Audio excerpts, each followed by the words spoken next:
ulti's going to pop off from Oracle. Hook back in from Andros. Going to be charging up that epicenter. No one's getting out of here. That's 3 going down. Disruptor, he was de-warding. Look at the damage. Oracle buys back. Sweet as honey, says the big boy bear, and they are going to just crush your high ground from this. What a massive fight.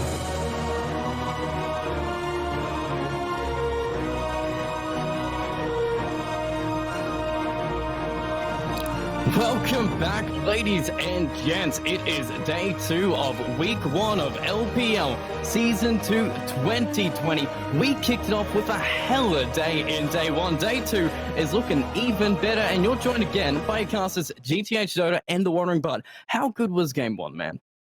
Day 1.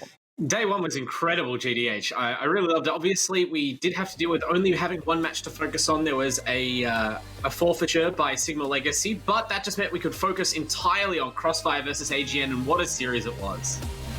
They brought it. Both teams played so hard, but Crossfire, proven to be the amazing team that we know they are, were able to just beat AGN in a 2-0 amazing dual game here. But even in the leaderboards here, we can see it coming up. Crossfire on top, same with FFYV2, both being winners here, but it's the first week, so these games are going to be deciding which team ranks which way in these leaderboards coming up.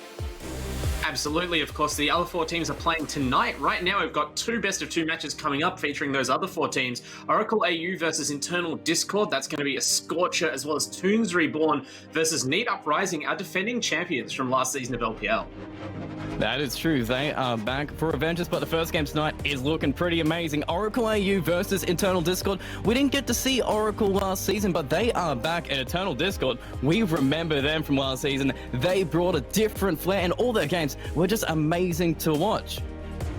Yeah, I think the best thing about Internal Discord, and something that really won me over, I was almost cheering for them by the end of the season, is that they are very unorthodox. They play their own style, but Oracle, they play the best style. These are some of the best 5 players in the region. Lose Yourself, Zemistry, Calvin, Godo, and Lord Boons are all very storied players if you follow Australian Dota. But not to be outdone by the boys on Eternal Discord, bringing a similar squad to last season. They've got it together. Ilium's playing. We got Input, we got MIA, Goddream, and Gary Zagoon coming back to finish this squad off. They're looking pretty strong. Yeah, a mix of players that we've seen before in last season, as well as a few new names. So a really interesting prospect to see how they perform tonight. Will they have that same irrepressible Internal Discord style? That's true. It's all to show for. It is the debut in week 1, so we want to bring a strong showing. If we are Internal Discord, we need that confidence booster to say we are a premiership team. Season 1 was just a starter. This is when we really make the play.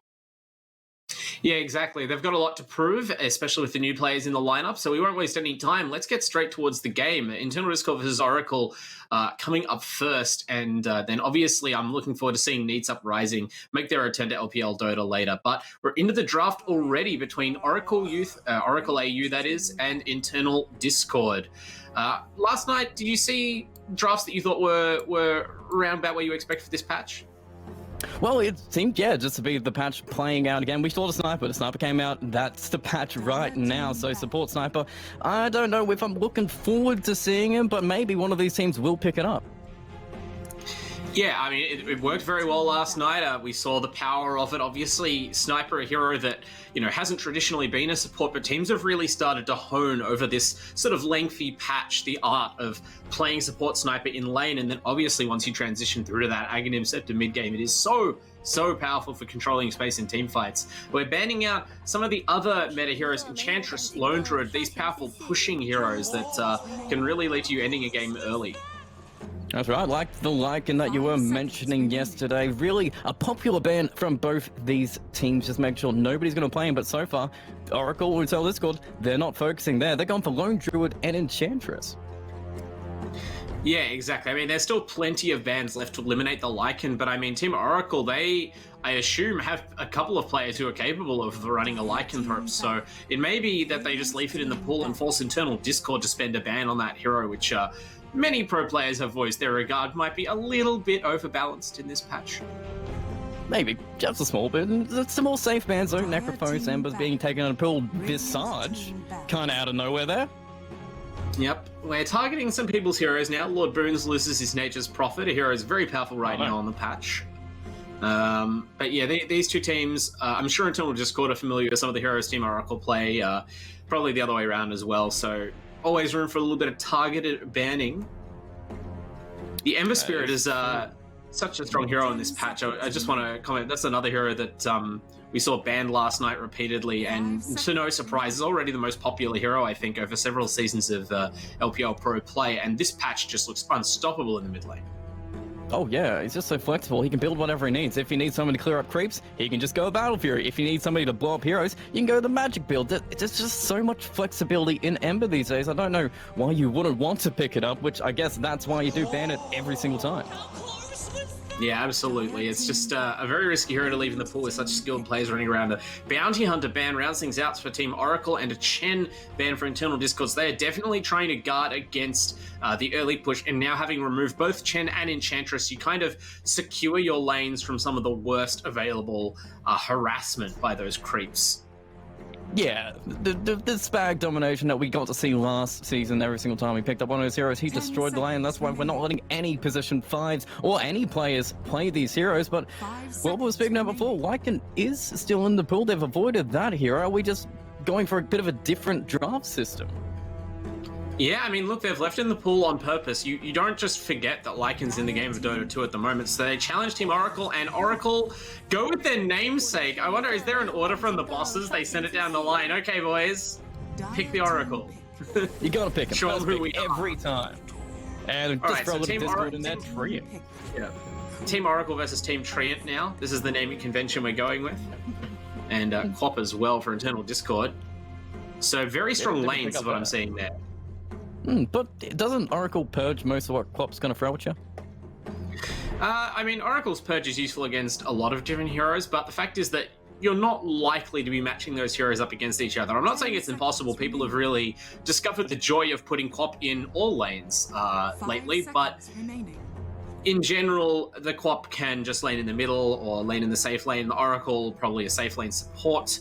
And a hero who's not that strong in the early game, generally, because the hero is so dependent on using combinations of spells, you tend to want to conserve mana in the early game to level 3 or 4, and that's when things start getting much more efficient for the hero in terms of healing and damage output. But there is a window to exploit, and boy, is Treant a strong level 1 hero to do that. Oh yeah, we've seen his fists in work. They do damage, they get kills, and he just seems to be one hell of a stable hero here. So what are you thinking? Do you have to deal with the Quap part of the pick or the Treant part of the pick, or you don't care about it and you go on, we've got an Oracle, maybe we just pair something up with him? I think I would just pick Lycan. I would just pick Lycan if I'm Team Oracle. Right. I back myself. Right. If I were the best players in the region, I would simply pick the best hero in Dota 2 and make the other team stop me. But they go with Leshrac instead, leaving their options open. So we're playing this delicate dance around that carry hero. Good magical damage, good chip away, and it does deal with a bit of what the Treant's gonna throw at you. I mean, it helps. It also helps with the pushing. If you are gonna pick up the Lycan later on, you've got a Lesh and a Lycan, both double L's to take down these towers. So yeah, it's a flexible pick from Oracle. Yeah, this is actually not uncommon to see if you've been watching some of the online tournaments between top teams lately. The Lycan is definitely a definitive hero in this drafting meta, but you don't often pick it up first phase. Instead, you'll see what we see here, where the teams kind of posture around potentially picking it and leave lineups that have room to play a Lycan, and then you sort of challenge your opponent again. You know, do you ban this hero in the second ban phase? And if it's left right through to the end, I'm sure we'll see one of these teams pick it up. Well, we're going to see the bans come out. Oh, could be. Could just take it out of the board if you need to. So far, we have taken out the anti-mage. Okay, late game carry is being avoided, so maybe a little bit of an earlier phase draft for Team Oracle here. Yeah, anti-mage has just been incredibly strong this patch. The hero keeps getting tweaked and changed over time. It's funny because you're still on that essential anti-mage game plan. You're still farming a Battle Fury and then still trying to end the game around 25-30 minutes, but now he has much stronger tools to facilitate that. So probably a good decision to remove him from the pool. And the Batrider, we saw just Xavier destroy on last night. That Batrider initiation was devastating and instrumental in their Game 2 win. He just ripped it up. He found booty loot every single time. He wrapped his lasso around him and just constantly sent him back to base. The man was insane. 5 seconds remaining. Would not stop lassoing that booty. It was right in there. He's a booty hunter. A third pick here from They're waiting Internal on the- Discord. Yeah, internal Discord have a lot of options here. They could pick the Lycan now. The Lycan is still in the pool, and they have first pick in this phase of the draft. So maybe this is what they were playing for, but they could also be just interested in playing it safe. It also depends who's comfortable playing the hero. There are some teams who don't pick it up as highly just because they don't have an experienced Lycan player. They go with the Weaver instead. So, do you think this is a support or a core? I haven't actually seen. What's crossing my head here? Yeah. Weaver Triot is a very interesting support duo if that's the case, but Weaver as a core and Quap as a core leaves you with a lot of carrying burden left on whatever your third core is, right? Because neither of these heroes is a traditional hard carry, and this is Faceless Void coming out for Oracle. He loves city creeps. He's got a Chronosphere. He loves a team fight. Seems like a nice little safe pick from Oracle, and it does deal with the Weaver and the Quap here.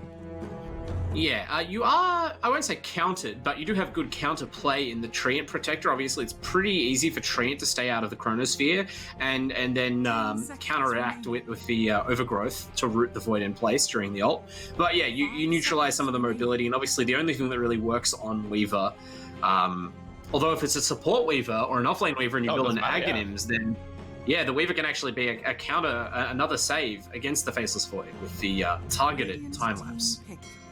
How about a Kunkka? And it looks like that's the case. It's looking more and more like either a third or fourth position Weaver. Queen of Pain and Kunkka, both very strong heroes right now, both great targets for that targeted time-lapse ability, especially against the Void. So nice little bit of draft maneuvering by Internal Discord to set themselves up. Yeah, really flexible lanes. I'm trying to figure out where these heroes are going, so I'm sure Team Oracle, they're doing the same here. So what kind of deals with it? Kunkka's tanky, Weaver's mobile, you've got a whole bunch of bases to cover here. Yeah, they've got a really strong team fight looking lineup here for Internal Discord. What I would say is that even their lanes look quite strong as well, which is instrumental to the current patch. I think maybe you try and just accelerate this Void's farm somehow. I don't know if you can pick like an Ogre or a Magnus or something else to help try and outscale Internal Discord, since it looks like they don't really have the hardest farming or hardest scaling cores. Void Spirit, of course, is just a good general hero to pick up, I think. Yeah, always fun. Double it down on the Void, on the purple, just to bring a little bit of change on back. But the final bans here, so what do you think? And what's Internal Discord scared of? I think Internal Discord have to fear something that would enhance like the ganking power of Team Oracle more, like maybe an Earth Spirit or a hero of that kind, just some really aggressive roamer, because they have good lanes, but Team Oracle, if they have some sort of roaming X-Factor hero that can show up in a lane and wherever they appear, that unbalances the lane and leads to a kill, these heroes will need space in the mid game or a lead coming out of the laning phase, one or the other. So shutting that down might let the Void just kind of quickly outpace Internal Discord. They banned the Beastmaster, which 10 seconds. It is one of those ganking heroes, you know, like with the Raw. Obviously not quite the roamer I described, but you know, definitely a potent force. Oh yeah, always able to just dictate the game around these rules here. But Team Oracle, they need one final ban. They've kind of got to decide what they're doing here.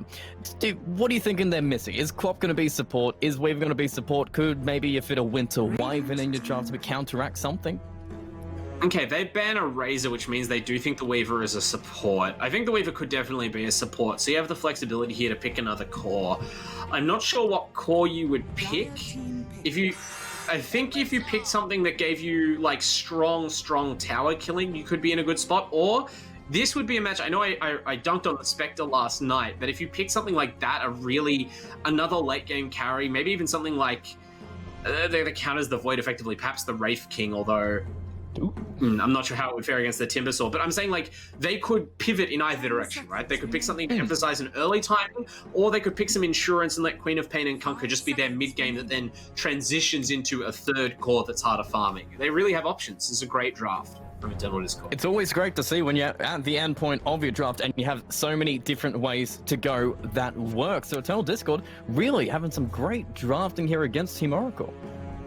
Yeah, if they are picking their safe laner here, though, they do have to reckon with the Timbersaw. That last pick for Team Oracle is probably going to be the offlaner and is going to really be putting a ton of pressure on whoever their safe lane hero is, especially if it's some sort of melee carry.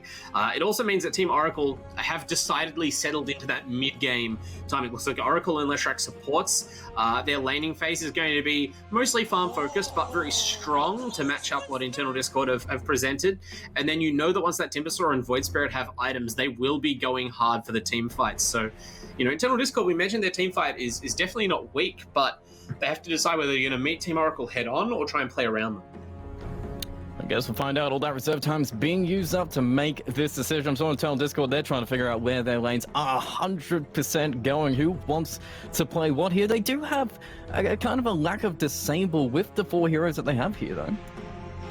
Yeah, and that's another reason why the Timbersaw pick is so powerful. Obviously, hero thrives in an environment where there's not that much disable to bring it down. There's pretty much just the Tree and Overgrowth and Kunkka's spell. So maybe they could pick a hero that feeds into the X in some way, a combo with it. Unfortunately, the Void Spirit's already been taken, or that would have been a decent choice.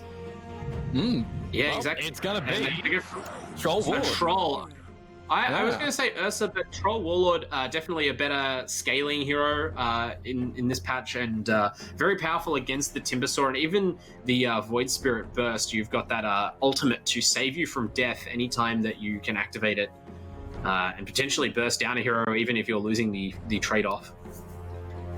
Well, we've got our drafts. What are you thinking here? Who's going to take it? Is the Timbersaw just safe enough to go, or does that Troll push Eternal Discord a little bit further in front?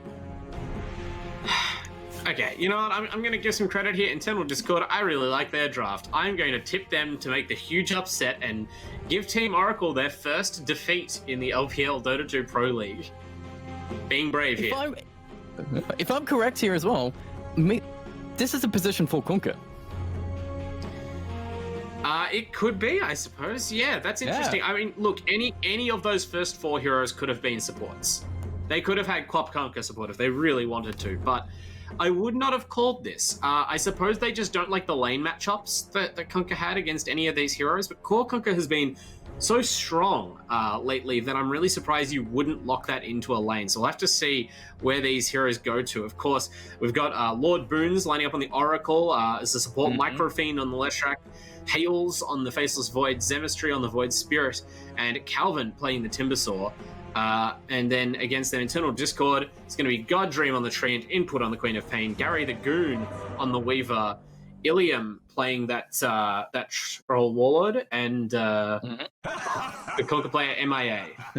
So they transitioned to the loading screen to hide them from me, but doesn't quit, yeah. Just to catch off guard, but we're going to load straight on into game 1 of this best of 2 between Eternal Discord and Oracle. It's a debut of both these teams in this season, so all to play for. We want to get the best impressions here. We want to dominate, make the other teams scared of us, and move on into the finals. Feeling pretty good here, but one thing that should be said here is if you look at the players on Oracle, Lose Yourself is usually a mid player here. He's transitioning into the safe lane to play in this team here. They've got Zemistry back in the mid. Yeah, do you think this is a hero matchup type thing where it's just we're playing what we're comfortable with, and these players all trust each other, obviously, to play different roles? Or is this a more permanent shift in the team? I think it might be a little bit more permanent. It doesn't seem like, you know, Lose Yourself would give up a hero to Zemistry. It seems like these guys are just playing the roles they can be most comfortable with in the team.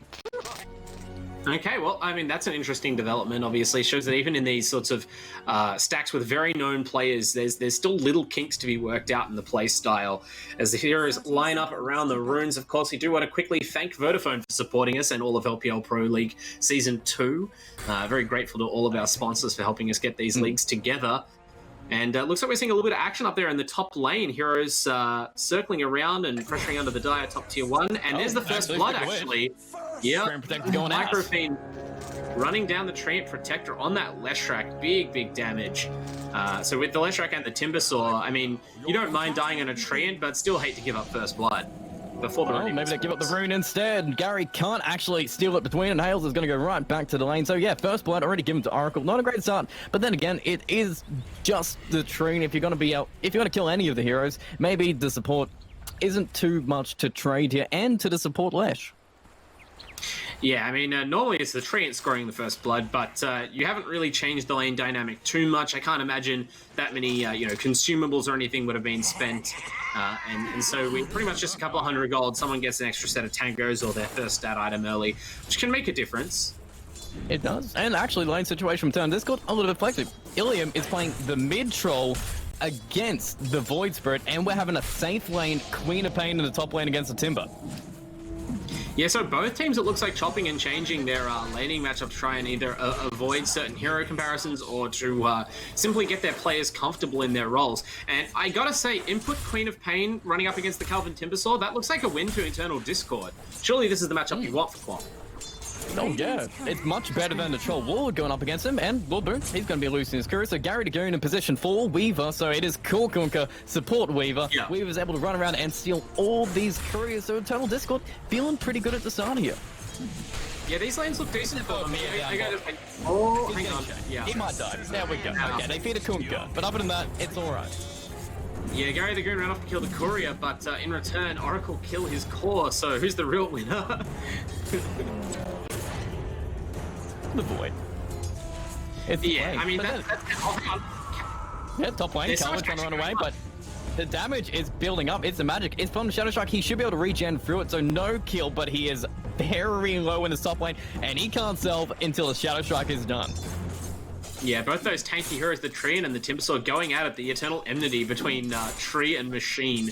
Both of them dropping low, but both surviving thanks to their prodigious health points and regen.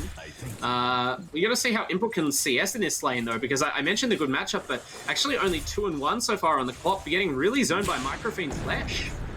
Is it because Trent doesn't have a tree to go to? He has to walk all the way, try and get the damage on it. He can't do it. The Brown Maze ain't going to be able to hit on top, and no kill for you. Trent can't even get close there. Yeah, look, you did the important thing, which is to force the Leshrac out of the lane. Teleporting home means that Microfiend won't be back in the lane, and there'll be some space. He's just going to be beaten down the old-fashioned way by the Oracle. It on level 2, and Demonstrate just playing around with Ilium mid, so Oracle still feeling comfortable with the laning situation here as well. Yeah, I mentioned that Oracle was a somewhat weak or inefficient laning hero on the early levels, but Team Oracle showing me to be wrong there. Lord Boon's just ripping people apart with the level 1 Fortune's End.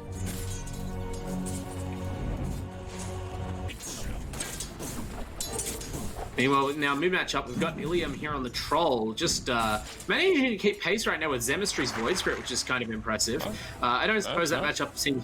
Oh, God Dream. But so no, it's just Timbersaw. He's not going to die. He's not looking for a kill. He's just looking to annoy God Dream, who's literally sitting behind his trees, away from his tower. He cannot even get close because of this Timbersaw. I mean, it's not like the train particularly can do anything to help the cop either. Input's just trying to CS onto tower, but seemingly struggling a little bit. Now beginning to catch up on the chart since that Leshrac was pushed away. But now the Leshrac is heading back in, so as the Queen of Pain's time with the creeps is already over again as we briefly pause the game and return back to Casta Street. Hello, everyone. Absolutely. Hey, so it shouldn't... It doesn't seem too bad for Clop. She's not getting levels, and Clop has real ways to rotate, and maybe she's just looking for the 6 in that lane, and then she's just going to get the hell out of there. I mean, yeah, the Queen of Pain obviously is a hero who has the capacity to rebound and just use the power of her spells to, win team fights in the mid game, even if she got nothing out of the lane. But it's certainly not what you imagine when you send your Quap to the safe lane. Like we mentioned, Quap is such a strong laning hero.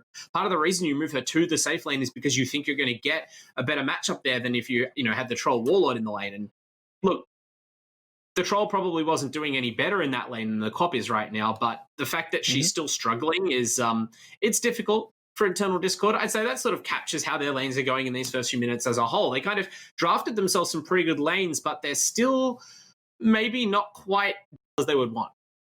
Yeah, the implementation seems to be a little bit different. Like, they had good strategies behind it, but the way they were playing the lanes probably isn't how Eternal Discord wanted to go about it. Trent can't get control. Gary Dagoon isn't actually having an impact in the bottom lane anymore. I mean, he did kill the courier. He's being annoying, but then every single time Kunka goes for a last hit, they just chase him down. Yeah, Weaver is just not a hero that lines up particularly well against Faceless Void. His role as a support hero is to sort of constantly put out damage with that Geminate attack and Shikuchi. It's sort of very safe wrestle, although he does kill another courier. Yep. Then dies. Loses life for it. But yeah, he got the That's goal. worth it. That's what matters. Yeah, If Klopp's not getting last hits, he's getting courier gold. That's true. That's true. It's pumping gold into input as well as Ilium in the mid lane and all the members of Internal Discord. But yeah, the Weaver's consistent damage output obviously countered by the Void being able to time warp consistently. And with a simple sentry and the use of the Oracle root, you can hold that Weaver in place. I think the kills, I'd have to go back and watch them, but Faceless Void's laning kill potential depends so much on those bash hits, right? Like, if you get that lucky bash at a good moment, you just confirm into a kill. So I think maybe, you know, Internal Discord might just blame the RNG on this one, but nevertheless, their lane is struggling. Well, you can't underestimate the burst damage of Oracle as well. As soon as they got level 2, Gary was done for, just completely blown up by the Purifying Flames. It's a hell of a lot of damage.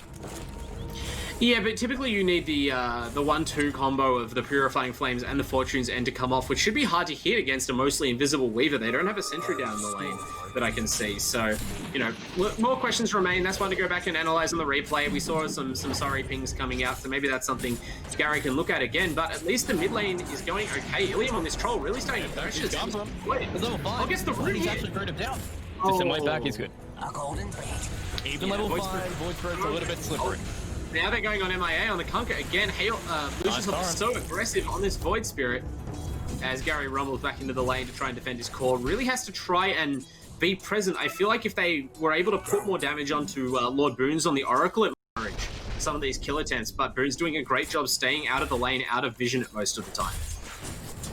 And actually, Troon did unfortunately drop in the top lane again, so it seems like they're really putting all the pressure onto Trent, and Klopp isn't getting any relief out of this. Kelvin is feeling so strong in this lane, just bodying both these heroes by himself. Just look at him! It's literally standing in Klopp's face. Lash is there to just secure him, but this is all Kelvin all day.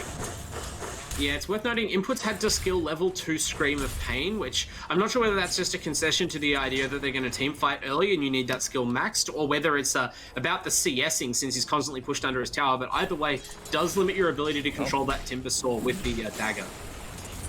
It is true, and one thing to point out as well, Lose Yourself, he's still got the mid lane mentality.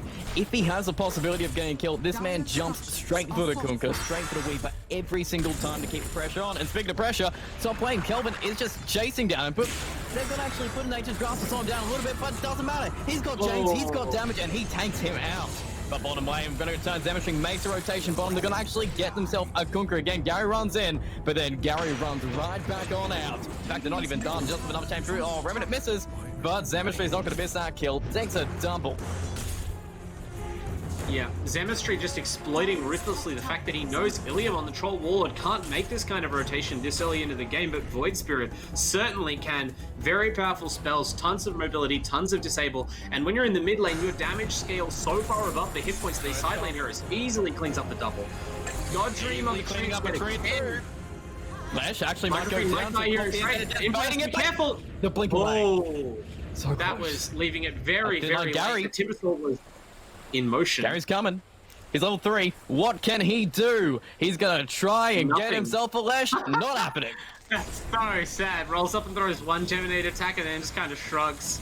Yeah, that's all I got in the tank, sir. Yep. Tried my best. What do you want? And this Weaver, we're really seeing the downside of it as a support right now. If you can't win your lane, like that is this hero's sole responsibility as a support, and things pretty immediately went south for Internal Discord in this side lane. You almost wonder whether maybe they needed to rotate Gary around sooner to a team, but now he's just going to have to try and cobble a game together from nothing. Do you think it seems like Internal Discord, they're just playing to their strengths? They're going to be waiting until Troll gets an item, until Quap gets levels, and until Weaver can maybe get the Medallion or the Ags, and then they'll try. But is that going to be enough when Oracle having such a good start?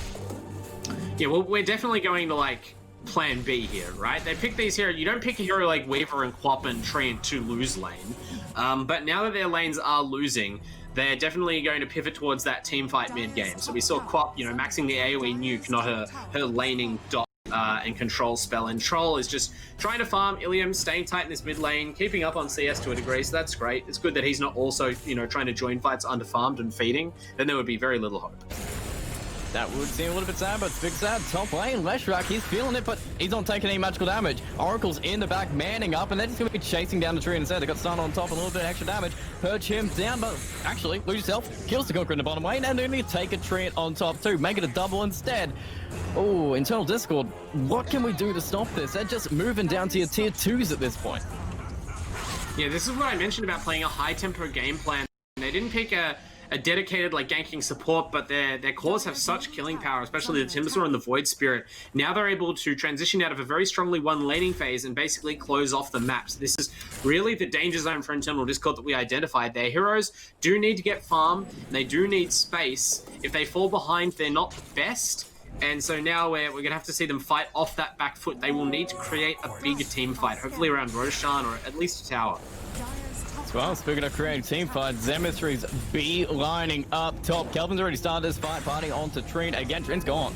Trent's not even a hero this game since Kelvin sees him. He's just blown on up. This man has to go to a different lane, but at least Zemistry's not getting anything out of this. It's a little bit of wasted time. He's running around jungle. Nobody's in there, but still, they're going to get Gary to Goon. Yeah, input floated over there nearly. Oh, hang on, the Troll might also be in trouble. Trading off now with Lucius Self. For the bounty rune, we're going to be jumping away. We're good. Lucius Self acknowledges the Troll, and yeah, exactly. So 13-0 already to Oracle. This is just the kind of thing where you can see the quality of these players. They just pick up every tiny advantage and convert it directly into a kill. And so even though we were talking about how these lanes were kind of, even internal Discord definitely didn't pick like a crumbling lane lineup, but they just kind of got outplayed and out-exploited. And plays, okay, maybe mid's going to be played. You do get a net, you don't get another net, and Warboons is waiting anyway, so you can get close to killing him. Guess who's going to be saving him? Gary just moves on back, going to be trying to farm that diffusal blade, but it's a little far off, and all the other heroes, they don't have farm either. In terms of Discord, can they even defend a tower push? Not right now, unfortunately. The Weaver hero is so weak. And even the Clop got shut down pretty hard, so I feel like they maybe need to just give up all of these out of tier 1s, maybe even the tier 2s. I would hope that you could, you know, get it farmed up in time to defend tier 2, but ultimately if you have to defend your high ground, that's better than just feeding until the game is truly out of reach. You're only 8k down at the moment, which is very significant at this timing in the game in 11 minutes, but the heroes haven't been crushed completely yet, although they are running out of space to farm.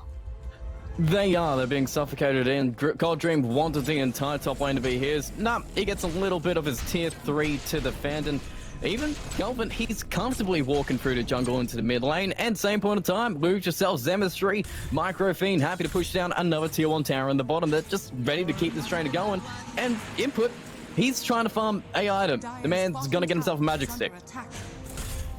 Yeah, I mean, this is the really brutal part. The Quap needs an item. Like, I think you get away with your Kunkka just casting some spells, but you really need your Quap to be pumping out some reliable auto-attack damage in these fights on top of her spells. And right now, it's just very hard for her even position to use her nukes correctly, considering the danger she faces from the Chronosphere, as well as the Void Spirit Leshrak stuns. Oh, Bird's coming in. It's going to get killed. Nope, Kunkka's going to die because of it. Lesh going to be running back. Can they get the clip with the Sonic Wave? Okay, they finish it off. They get himself for Lesh, and they're going to be backing on out. Yeah, they kind of see that things are going rough. They can't just give up kills for nothing, so they kind of make that their team fight. They already hit the boat, and there's the overgrowth. Oh my god. Died so fast. Brutal stuff. We're saying how cool the Treant Protector was when they first picked up. Like, oh, Treant's going to be great. And then this Timbersaw pick has just counteracted that completely. He's not even having a game. Yeah, it's funny. People always speculate that maybe there'd be a change one patch where Timbersaw spells would instantly destroy Treant Protector, and it seems like Ice Rock may have implemented that right before the game. Well, they're about to instantly destroy Quap. Chronosphere is at least on cooldown, but the cooldown is on death time for Quap, 25 seconds away.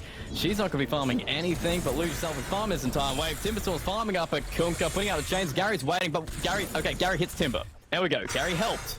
But I don't think he's going to save. Zemistry's coming in too, cleaning up. I'm going to get at least the grass coming out. Troll's coming too. Kelvin's so low. They're actually going to pop the ultra for Ilium's advantage. But Kelvin's fine. He's good. Zemistry caught though. Dissimulate's going to come out to get the sec to actually break it again. But maybe Timbersaw finally does it. There you go. False promise. saves it. Instantly keeps him alive. Now Kelvin's cutting you down, just trying to kill up everybody. Gary's going to get on out for now at least, but that's ToOnz is dead. Crop's coming in. Lord Boons is actually just going to put down Gary before he goes down and Crop's got too. 4 dead. That was so brutal. How did Lord Boons get away with that? He was just sitting there on the low ground in between the little corridor of trees, facing and waiting to place the false promise as late as you could want. Put it on the Timbersaw, of course. That doubles up not only the Oracle's own healing, but the huge regen from the fully stacked reactive armor. And even after beating on him for another 6 seconds, Calvin practically makes a full heal out of that one spell. Mops up the team. A huge show of force from Oracle there. Absolutely dismantling them. I don't even know how you feel as a team at that point. That was everything you had to try and take down Kelvin, and it was fine. He was good. And you weren't potentially going to kill him without the false promise too. He just slipped away before with the chain. Maybe he just slips away again with the chain, and that's even worse.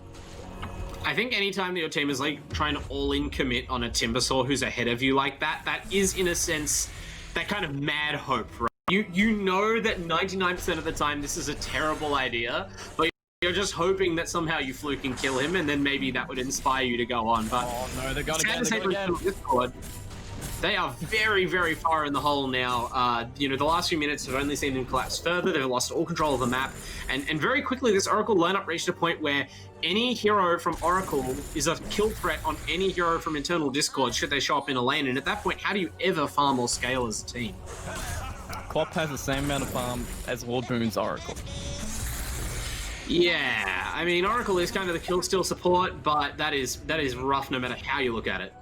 Do you think maybe it was a little bit too crazy of a draft from Internal Discord? The Weaver didn't play. Actually, maybe someone will play up. I don't know. Zemestri's going to dodge every single one of the spells because this man's got Dissimulate, and guess what he can do right after? Oh no, Overgrowth's coming in. Yulsef's going to be able to bait on that, but can they even get this kill yet? No, Kelvin's coming in. Sonic Wave's going to be completely dodged, so Zemestri misses everything. He's absolutely fine. Happy to go back in if he wants. Garrett Goons can actually meet up with him, and I think this man needs to run. Actually, he's obviously ult onto Ilium, but he's not hitting a single thing, so he's not actually life-stealing a single bit, and Sun's there, sitting there, and he's gone instantly. Kelvin in between, chasing down Kunkka in the trees here.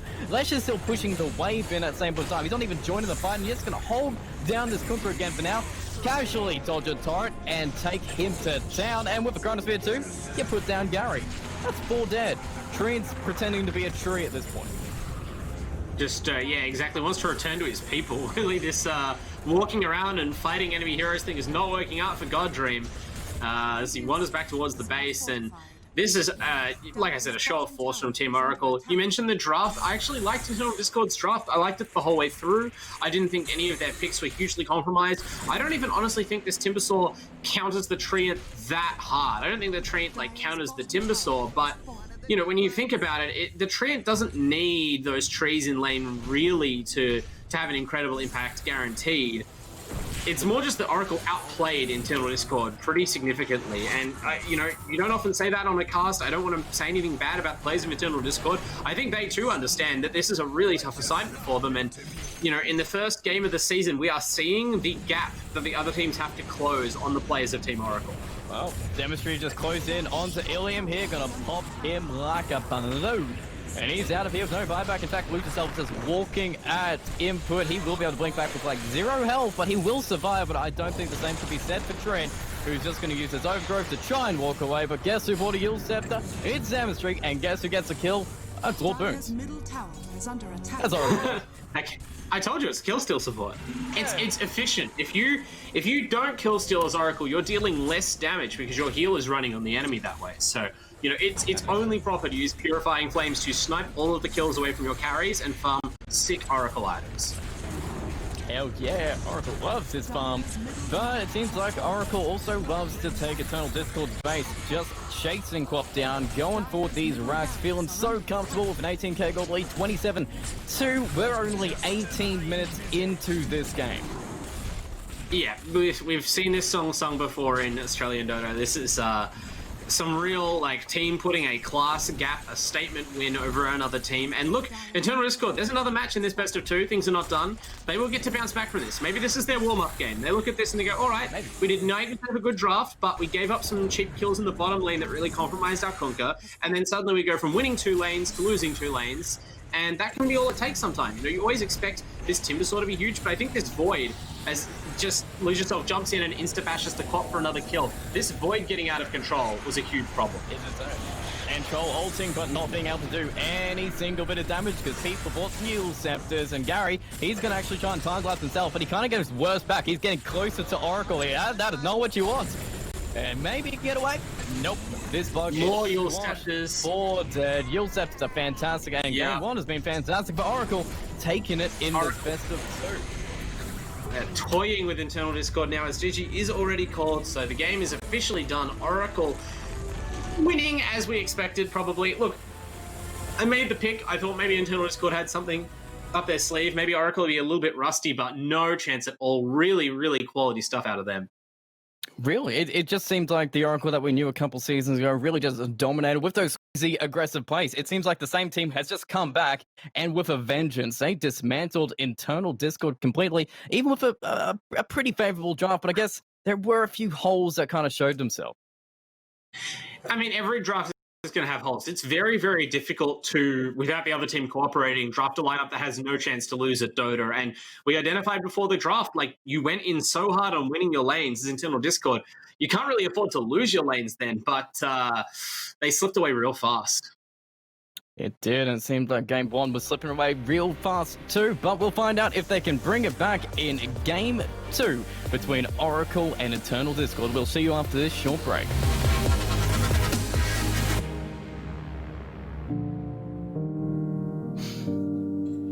And we are back. The action of Game 1 between Oracle and Internal Discord, it brought it. That was a game we do want to see, and Game 2, I'm feeling is going to be even better between these teams. Maybe Internal Discord, they've learned a thing or two in that first game, and they can bring an amazing showing in Game 2 here. I'd love to see it. Internal Discord, obviously a team with a lot of heart, and we've seen them bounce back from perhaps even tougher assignments than that before, but Oracle really took them to the cleaners Game 1, so they're going to have to rethink their draft and maybe work out whether there's some sort of, I hate to say it, cheese that they can pull off. Do you think they need to go to cheese route or maybe the more standard Dota route? Is it better to be safe when you're facing a team like Team Oracle, or just go crazy? I think the book has been well written. A famous Dota sage once said that when the game is going badly and there's nothing else to do, I try and make it chaotic. I try to make it unrecognizable as Dota as much as possible. And that strategy has always worked. I mean, that's really the go-to ticket. Pick your Husker, pick your Broodmother, your Meepo, whatever your players are good at now. With people as experienced as Oracle sitting across the field, they're not going to be ever really truly caught off guard. They've played against probably everything in the book and a bit more, but at least by picking something that's very slanted towards one end of the spectrum, maybe if you sneak it past them in the draft, it doesn't really matter how they play to a degray. You're minimizing that skill advantage. Oh, yeah, because I was about to say, Ilium traditionally plays more mid heroes, more playmaking heroes, so maybe it was the Troll Warlord that he wasn't exactly comfortable on because he couldn't do anything in that game. His job was to hit creeps, but that's not what we know him, what he likes to do in game. He did a decent job. I want to give credit to Ilium. He hit a lot of creeps. He was top of the CS. It's just that the other two lanes just folded up like paper, and unfortunately the Troll Warlord, as you mentioned in the layer, just can't carry by himself that fast. He wasn't able to get to that 1v5 stage by, the 17-minute mark. That's a pretty tough ask, even if you had infinite space. Meanwhile, Zemistry just freely rotated out of that mid lane, knowing the Troll couldn't keep up. So it does feel like perhaps they drafted that to have either a mid-Quap or a mid-Conker, and then in the end they decided to put the Troll mid instead, which might have mixed up their lineup a little bit. Do you think they would have done better with, like, say, Troll off lane and Conker mid? Not that that's conventional either. That's a good question. Yeah, it seems like if your goal, their goal was to avoid Timbersaw, right? That's why they made the changes. You don't want Troll Timbersaw, I think.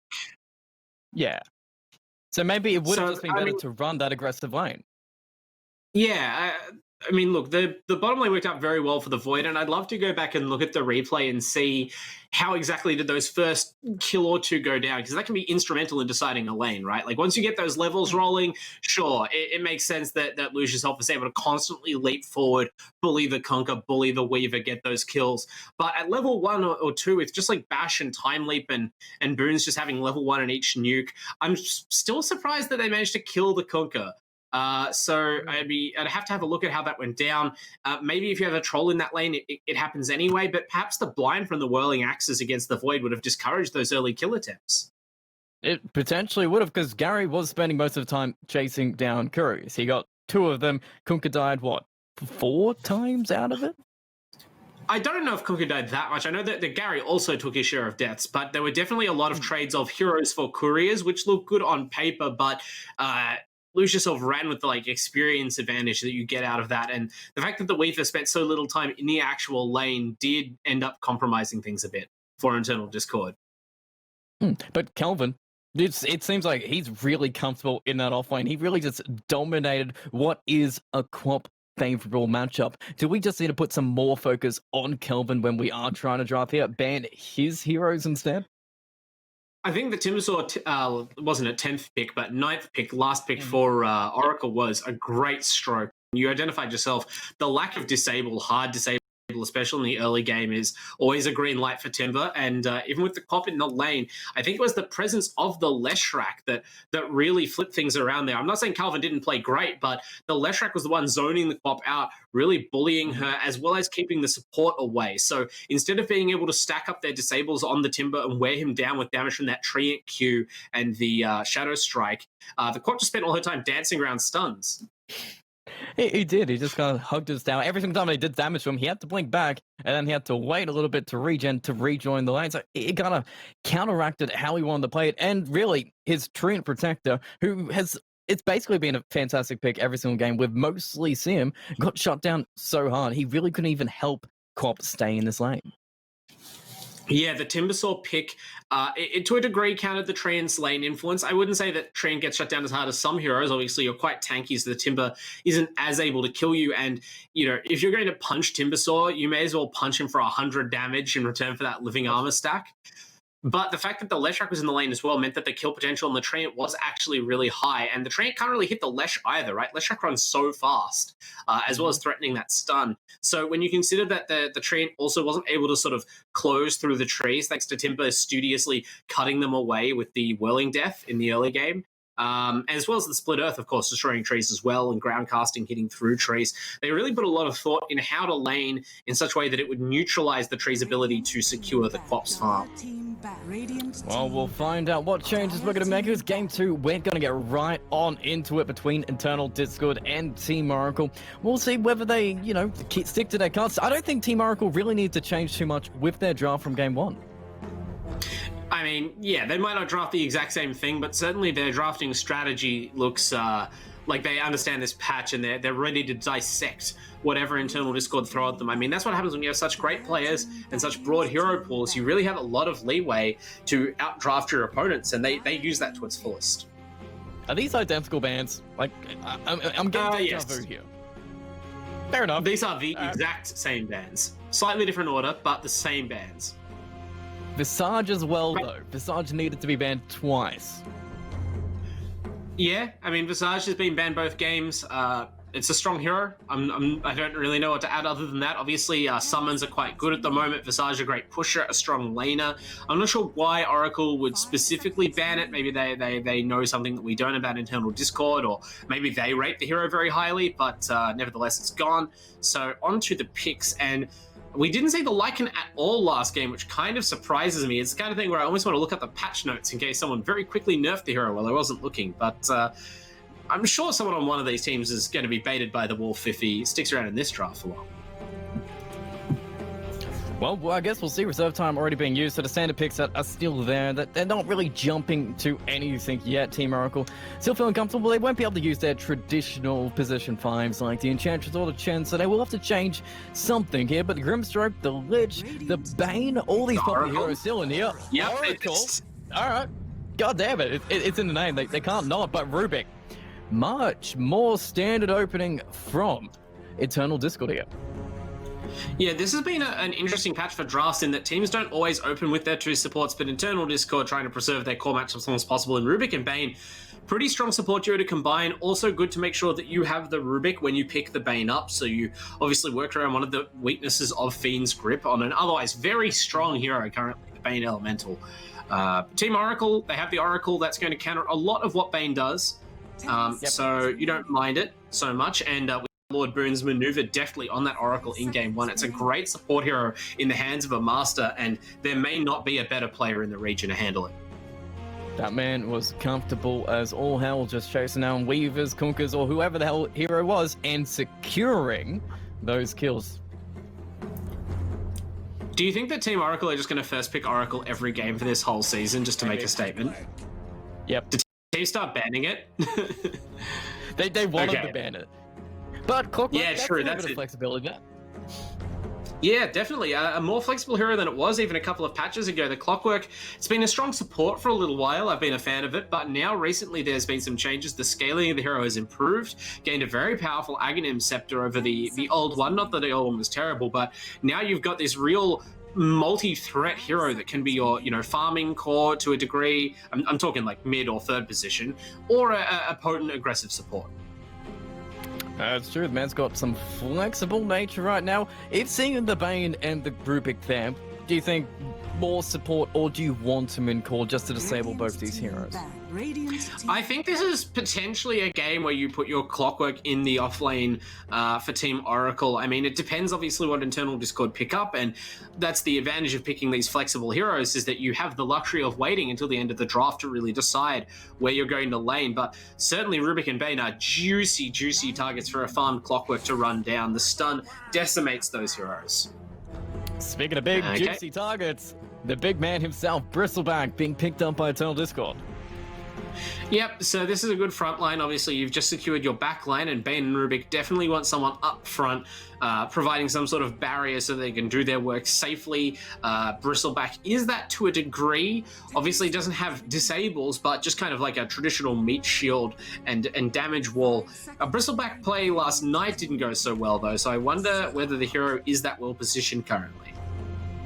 Well, Sark seems to be a pretty strong answer against him, just being able to tank all the stats. He doesn't exactly care how tanky you are. He will bring you down, so a nice pickup from Team Oracle there. Yeah, Slark shreds Bristleback, especially since he's a very capable of buying a Silver Edge, which of course breaks apart the defensive passive of Bristleback, makes him much more vulnerable. Worth also noting, Slark's Q Dark Pact removes all the stuns, so very strong pick against Bane and Rubik, who are sort of disable-focused supports, can also go untargetable with the ultimate. So just about the perfect carry hero for a sort of mid-draft pickup by Team Oracle, as Leshrak is grabbed by Internal Discord. That is right. Very strong hero that we saw last game. Very impressive play from Microfiend here, but this Leshrak kind of needs to be in a core role here, and you've already shown them. Yeah, absolutely. I mean, it is the second to last pick, so you have to start showing your cores at some point. And there is still some potential flexibility, but yeah, you're pretty much convinced at this point that this is going to be a Leshrak laning with the Bane or the Rubik. You've got the 1-2 stun combo there, so that's a pretty powerful answer to a Slark, potentially. Also worth noting the bans. We're down to our fourth pick from Team Oracle, but we've already seen Terrorblade and Internal Discord remove the Beastmaster from the pool. So still thinking that this Clockwork is going to be a support, it looks like. I mean, it's always better to be safe than sorry at this point. Do you think maybe Eternal Discord might try to do what they did last game and jump around these lanes again? I think that they're trying to leave their lanes as open as possible, because they know that if you give these Team Oracle players a favorable lane matchup, especially in more than one lane, then that may just be the end of the game. But I think that you want to avoid compromising too much. Like we already talked about how maybe, even though putting the troll mid looked like a good idea to dodge the Timber Saw, it might have messed up their overall game plan too much in game one. So you want to avoid that kind of compromise if possible. Queen of Pain for Oracle. What is there to say about this here other than it's really good? Unless you're in a lane against Kelvin. I don't think that makes the hero bad. I mean, it means that Calvin and Timber Saw are pretty beef. They're pretty beef and still in the pool. That's true. They could grab the Timbersaw. Their offlane is still open if they want to put this Clockwork on support. I think it's a slightly worse Timbersaw game than last time, though. I don't know if they're going to go with that. I think Bane and Leshrac would line up pretty well against it. Even Bristleback, obviously, is a melee strength hero, but if you're going to pick a melee strength hero against the Timber, something like that is not the worst. Spines and Goo are decent. I'll just be thinking about this, man. Actually, They actually banned it. Not even going to give it a chance. Not interested in dealing with that hero last pick again. Good choice. They don't really have the reliable stuns you would need to be fully confident against the hero. So just toss it out of the pool. Make them show you something else, right? That's the classic Dota drafting strategy. Even if you don't know what else to do, just spit in their face. Make them pick different heroes. Make them do a different strategy, and hopefully that one's a bit less solid. Yeah, some they haven't actually had a chance to just constantly practice. But Eternal Discord here, I'm assuming here they need a carry. We're not going to see position 1 Lashes or Bristlebacks here, are we? You could see a position 1 Bristleback. You're right. They could definitely be in the market for a core hero. That's certainly what they're implying. I'm just trying to think what core you would pick to match up against the Slark and all of the rest of this. They could even potentially go for a laner. Oh yeah, that's true. I mean, Bloodseeker is the classic slot counter. They just didn't ban. There you go. Wow. Okay, Team Oracle, the flex. Wow.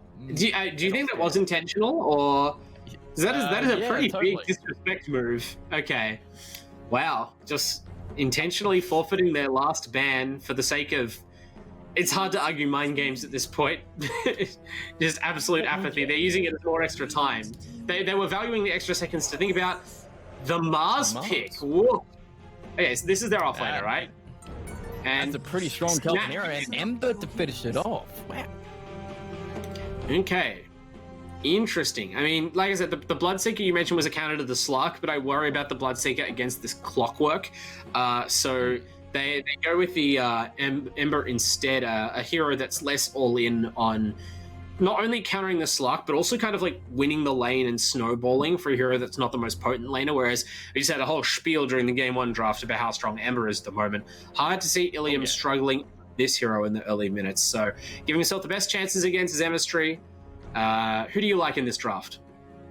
Well, I've seen a little bit of a swap around Eternal Discord done. They've got the position 1 Bristleback input. Is going to be playing the Bristleback, which means it's going to be me on the position 3 Lash. But still, I don't think it's enough. I think Team Oracle have the team fight, and we know they can bring the team fight. So if it comes to it, Team Oracle should be able to win this game. Yeah, I'm going to go with Team Oracle again. I gave Internal Discord their chances in Game 1, and to be honest, it's not like this draft is terrible either. Their drafting seems to be quite solid, but I feel like their supports are very, very vulnerable. Mars and Quap both love playing against these squishy supports. If Calvin gets near you at level 6, you're going to get Arena Speared so fast, there'll be no chance to cast spells, and even if they get things off, Lord Boons is there, so it's going to be so hard to pin down these cores and kill them on Team Oracle. The pressure on Discord's positioning is going to be massive, and they only really have this Bristleback as a front line. That is true, and if somebody builds maybe the old Silver Edge, he's not going to feel too big of a front line after all. But this is Game 2 of the best of 2. It's another chance for Eternal Discord to mark it up, prove they can be one of the top teams that we've seen. And I want to say Team Oracle, they're probably going to be up there with Crossfire from the performance in Game 1. Yeah, absolutely. So Internal Discord are going to take their chances. They're obviously all in on winning the lanes again, maybe even more so than last time since the heroes are at a disadvantage otherwise. So hopefully they can actually put up a good showing for themselves as we see the teams displayed. Just want to quickly shout out another one of our sponsors, the New Zealand Defence Force, who are sponsoring this entire season very generously. You can go to defencecareers.mil.nz to see recruitment for all roles across Army, Navy and Air Force. But now we're getting into the game. These teams are off to the lanes, GTH. That is all 5 of Eternal Discord marching down the same lane as you want to see it. These guys are looking to fight. They're looking to get this first blood. They did give up the first blood, unfortunately, last game with Goldream getting caught out of the tree. But this man's ready to set on up. He's on a Bane. He's on a different hero, and we're looking for some action here. But they're just going to run into Team Oracle, who are 4-manning up top as well. So it's 4v5, but who wins this if we match up? Who has a better level 1 situation here? I think that maybe the Bristleback team have the better level 1, but it's going to be tight. I do love the philosophy running as 5. Internal Discord, they're all in, right? 5 heroes committing to 1 lane, and that's the attitude they need to have, but they're not going to catch anyone as Oracle just kind of fade away. They're getting high fives, which is a moral boost. They are. You can't count that one out. Sun's going to miss 2, unfortunately. They high five over the splitness. Yeah, the enemy high fives. The spirit of Dota camaraderie there. Terrific stuff. That's what you want to see. Some good positive so mental attitude between these two teams. It's thanks to Valve for coding it so the teams can high five their opponents. That's my favorite stuff. The battle begins. As we see Oracle now. Oh, yeah, Oracle, they're going to be able to claim these top runes here, unfortunately. 1 rune apiece. Eternal Discord. They can't actually get to the bottom one, so it's going to be 3 to start for Oracle. And the one thing to point out here as well is Bane. He's leveled Nightmare for the laning stage, so this lane might not be as easy as they want it to be anymore. Trust you guys. Yeah, that's interesting. I didn't actually see the Nightmare get cast. So was that pre-skill to try and help in that level 1 engagement? Or oh, that's rough. I don't know. With the way the game's like gold rewards are set up at present, I don't know if it's almost ever worthwhile to throw your hero into an suboptimal skill build just to try and get that level 1 fight to go in your favor. Now you've got to try and contend with this Mars without your brain sap. He can hit him though, and in fact, we've got the Nasal Goo going on top, so anti-armor coming in, but first blood's already done. We've got himself a Lesh in the top lane. He's been taken out. There's Nightmare. It's coming in for a couple more slaps from God Dream to keep Kelvin back, but I don't think Kelvin really cares. You already got the gold from the first blood. Oracle feeling pretty comfortable right now. Yeah, you mentioned that Luciusov still has that killer instinct from the mid lane, and boy does he ever. First blood on a Slark in this lane. How do you stop this man? I don't know. Maybe you tri-lane him every situation. Maybe you do the aggressive setup. Maybe you need to put all the most powerful heroes you've got against this man to shut him down. But then again, if Kelvin has the opportunity, he can just go off too. Yeah, absolutely. We saw that in game 1 as well. And Calvin brazenly running the courier down the lane there, tempting fate with the Bane Elemental, not in position to disrupt it. And already we see the Mars taking a very aggressive position and out CSing inputs Bristleback at level 1. So, although they do have 4 stacks of the goo already, 5 stacks of the goo, no it was a strategy the entire time, but nice spear. Can we get the kill? Yeah. I think we're going to get the goo fell on Bristleback, but yeah, them too. But Bane should be able to steal it. There we go. It took a while. That's what we expected to see. I was shocked at how aggressive that Mars was playing. I'm like, you don't have a level advantage yet. You have to be careful of this Bristleback, but no respect, and Kelvin does pay with his life.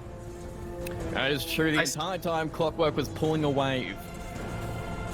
Yeah, I mean, that's sort of what we saw in game 1 with Gary the Goon right on that Weaver. You leave the lane to do something as a support, your core will be punished. You have to respect the kill potential from the enemy safe lane for both teams.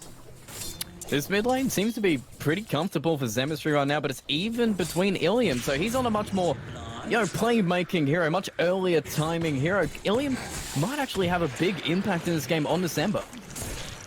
Yeah, I think Ilium might have been a little bit frustrated with how game 1 went, and the fact that as the troll, he did his best, he did his job, and then he basically got to play no part in the game. So this time that will not be the case. Ember, so mobile, so flexible, capable of flash farming. This is going to be a game where Ilium has a chance to make his mark. Hopefully, it's the difference between these two teams that Internal Discord were missing in game 1. That's true. That something does need to change, and it seems like the lanes are a little bit more solid this time here. Gary Dagoon actually being able to get a foothold in this lane and pressure up Luciusov a little bit. Not so much. Gets cleaved down with the shield itself. The damage is massive, and Kelvin's on the board. Yeah, Calvin is taking control of this lane, and it's something I was thinking of right after they killed him. Even though he did die, the amount of mana that Bristleback has to commit to a kill attempt at this early game, and especially since he was sort of only just got that kill, he invested a ton. And because death timers are so low, I'm not going to say it's a win that Calvin died, although we see a quick change in the mid lane. Zemistry potentially going down. Blink's fine. Okay. But yeah, Calvin, upon respawning, just has run of this lane, right? Because the Bristleback has nothing left in the tank. And we saw input there. It's only now that he has also died that he can come back to lane and resume pressure on this Mars. I do like that Clock spent the entire time just running around, annoying this Bane, making sure it's a 1v1 between Kelvin and Input. Yeah, welcome to support Clockwork, right? That's what I was saying. I love this support hero that its main role isn't really laning based. It's just sort of you find whoever hero you can and you just make a nuisance of yourself. Seems to fit his personality and doing a great number on the Bane support right now. Oh, Keeping that pressure on and damage, man. It's just adding in that net worth. It's coming. 300 for Twin. Yeah.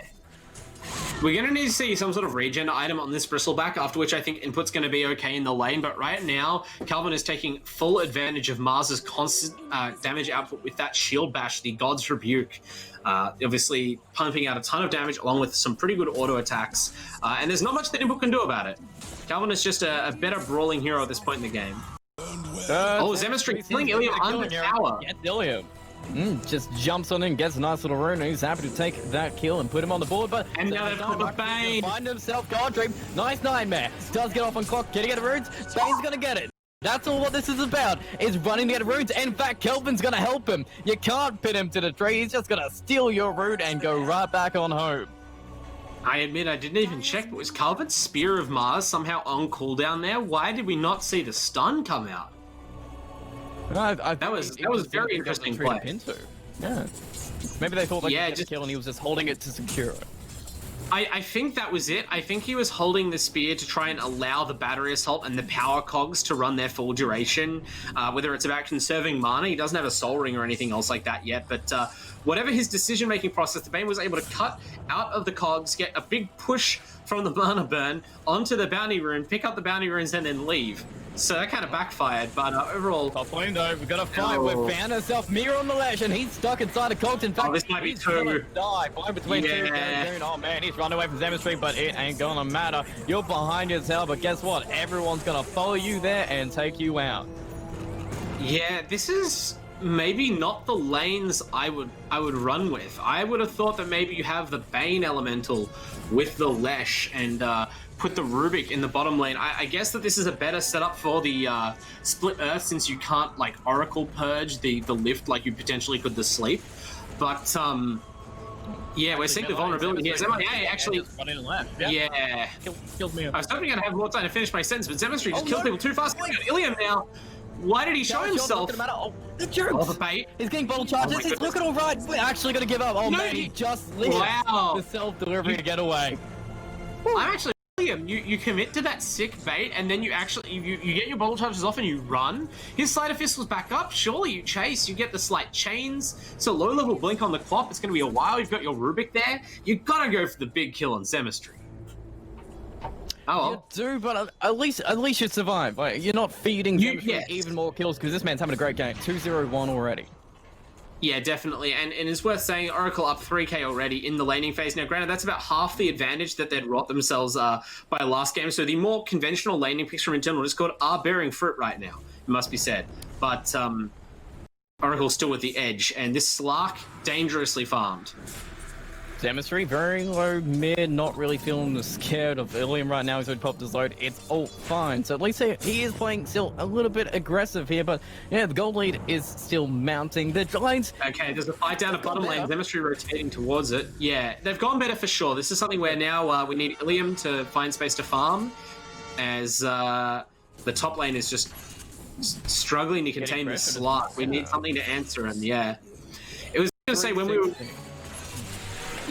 were weighing up who was going to win out of this draft, that's mainly the reason I couldn't, in good faith, pick internal Discord. We see the commitment. The arena. The actual arena. They will spear down Boons. Oh, and he doesn't secure that one. Kelvin gets it. All right, that works out. I saw Boons hold it too. He was waiting. Yep. That's the true professional Oracle. Leave them on one hit point, then they immediately die if you don't take the kill. Lord Boons showing us how it's done. But yeah, Calvin is just monstering the internal Discord safe lane in both of these games. Just playing these offlaners to perfection, hits 6 on the Mars, immediately seeks out the kill. Even the tanky Bristleback goes down. The spear into the arena combo, making it too hard to use the Bristleback. But yeah, I want to say this Rubik Leshrac top lane is very soft, and this Rubik hero in particular is just so exploitable in the early game. His positioning and general hit points are so weak, his cooldowns are so long. Maybe in the bottom lane he would have done a better job being able to use his Fade Bolt to discourage this harass from Calvin. We're making rotations. Lucius came down bottom of the pressure up input, but Ilium, he's making a journey down too. We're going to do some magic damage thanks to Oracle, but the physical is too much, putting down Kelvin in a big one, and Ilium finding Boone finally. Lucius manning up, trying to get this Ember, but doesn't actually pounce on this is huge. Yet. We're going to pull up the they couldn't get the lift. Get the Slark at least. They want to go for Bristleback though, they haven't left. Like they brought they haven't left. Yeah, and I mean, look, the Ember Spirit's left a remnant there, so the fight could resume at any time, but looks like they're going to go top and pick up an easy kill on MIA. Yeah. He's going to be hiding in trees. Oh! Okay. No, he can't dodge. That was a good attempt. So close. That was a good attempt. He nearly actually managed to get out of that Sonic Wave, but yeah. Would have certainly died at the ultimate if he just stood there and immediately teleported. As another Arena of Blood goes down, it's already back up. Mars' cooldown so short for a team fighting spell of that caliber. Isn't Bristleback one of those heroes that loves to have an advantage from the laning stage, and he uses that to win his games? Because Input really isn't having a fantastic laning stage, or it seems like he's going to have a fantastic mid-game either as they get pressured too. Bane gone, Missile comes out of nowhere, blows him up, and Gary Goon's fighting on 3. They're going to bring Ilium, he does have a DD. They really need their Ember. Down. Micro Fiend for now, and Ember, who you going to go for? You need to target someone, but you have to wait for your chains. It's the Oracle Boons, watch out. Build. But yeah, with going out, he will purge it off, but I think this man's dead. One more side of fist will do it. They want to give it to Ilium. He's out of here. Alrighty. Double kill for this Ember Spirit. This game is going much better for Internal Discord. Obviously, they are still down on gold, but this Ember Spirit, we talked about it. Ilium didn't get to play a part in the first game, and this game has made sure with this Ember pick that he's going to be able to make those rotations. Already has 2 successful ones under his belt, a bunch of kills. This is going great. Comparatively. Yeah, it seems like, out of all the heroes right now, Ember's having the best game, so it's on his shoulders to really make something happen. In fact, they're going to find Garen Dragoon again on Oracle. They will be able to get back to the safety of his tower. Bane TPing in too, so it looks like they do want to defend this bottom tier 1, but is this the best option? I think it's good. I think you can defend this tower. I mean, they're also making space for the Bristleback at top lane, and I mean, you mentioned Bristleback's start. I don't think he needs to be the strongest hero on the map. I feel like it's it goes both ways, where Bristleback, he's not going to be your hard carry. That's your Ember Spirit this game. So as long as the Bristleback is tanky, he doesn't need to be like a monster. He just needs to be part of your team fight. And he's still hanging in there at the moment. So I think it's okay for Internal Discord as long as they keep farming on the Ember. He's got the mid lane to himself right now and surrounding camps. But the pressure is back on bottom. Calvin has the Arena of Blood up against. This is going to be a kill, maybe 2. Gonna get picked up, put away, but they've got the flash in there anyway. Nightmare to dodge all of his damage, but I don't think it's gonna save him at all. In fact, it's gonna get Gary on top. They're gonna get Mia to make it happen. Dang, he's safe behind his tower for now, but Zemestrate doesn't really care. Can literally just blink behind the trees and gonna get himself a double. Yeah, Boone's actually picking it up, so the freest of free kills there. And this is what we see, the Bristleback and the Ember Spirit weren't present, and this is the weakness of Internal Discord. They need at least one of those heroes in every fight, because these other 3 heroes, they're just running around. None of them want to get hit. They all want some space to cast their spells. They all need another hero in there to try and shape the positioning of the fight, make it easier to hit Split Earth, take advantage of the Lift and the Fade Bolt. And without those frontliner heroes, they are just food for the cause of Oracle. All right, now it seems like Intel Discord need a little bit of food themselves. The Blade Mail is still a little bit further off from Ilium, but Gary Dragoon hasn't going to have time to wait for it. He's just surrounded by all 3. Sonic Wave going to be committed. The hooks are going to come in too and catch them out. Lash, Bane dead too. God Dream is out of here. This could be huge for Ilium hanging in there. Oh, Oracle might pop. No, he's absolutely fine. Ilium's going on the backside trying to get Demonstrate, but he can't get Demonstrate because he's out of mana. And he can't pop the regen room because he's got a Shadow Strike on him. He's going to get a little bit of regen thanks to all the boons, but he gets Purge off, instantly set up for Kelvin, trying to get a Remnant away with the side of fist. Does he have mana? No, he doesn't, but the bottle charges need to come through. Regen Brood instantly cancelled, and at least he does survive, but still Oracle feeling really strong with the 6k gold lead. Yeah, the game is really on Ilium's shoulders right now if Internal Discord are going to have any hope in these fights. If he were to die in that fight, it would be catastrophic. Now, he did manage to hang in there and he didn't die. There's some really nice positioning at the end to not get Mars speared into a tree at any point and to keep his options open so they couldn't be collapsed on. But he also couldn't find those kills there. All of Oracle kind of just hanging around at low health, and without that regen rune, Ilium didn't have the gas in the tank to finish them off by himself. So we're just sort of hanging in there in a holding pattern now for Internal Discord, but something needs to change soon.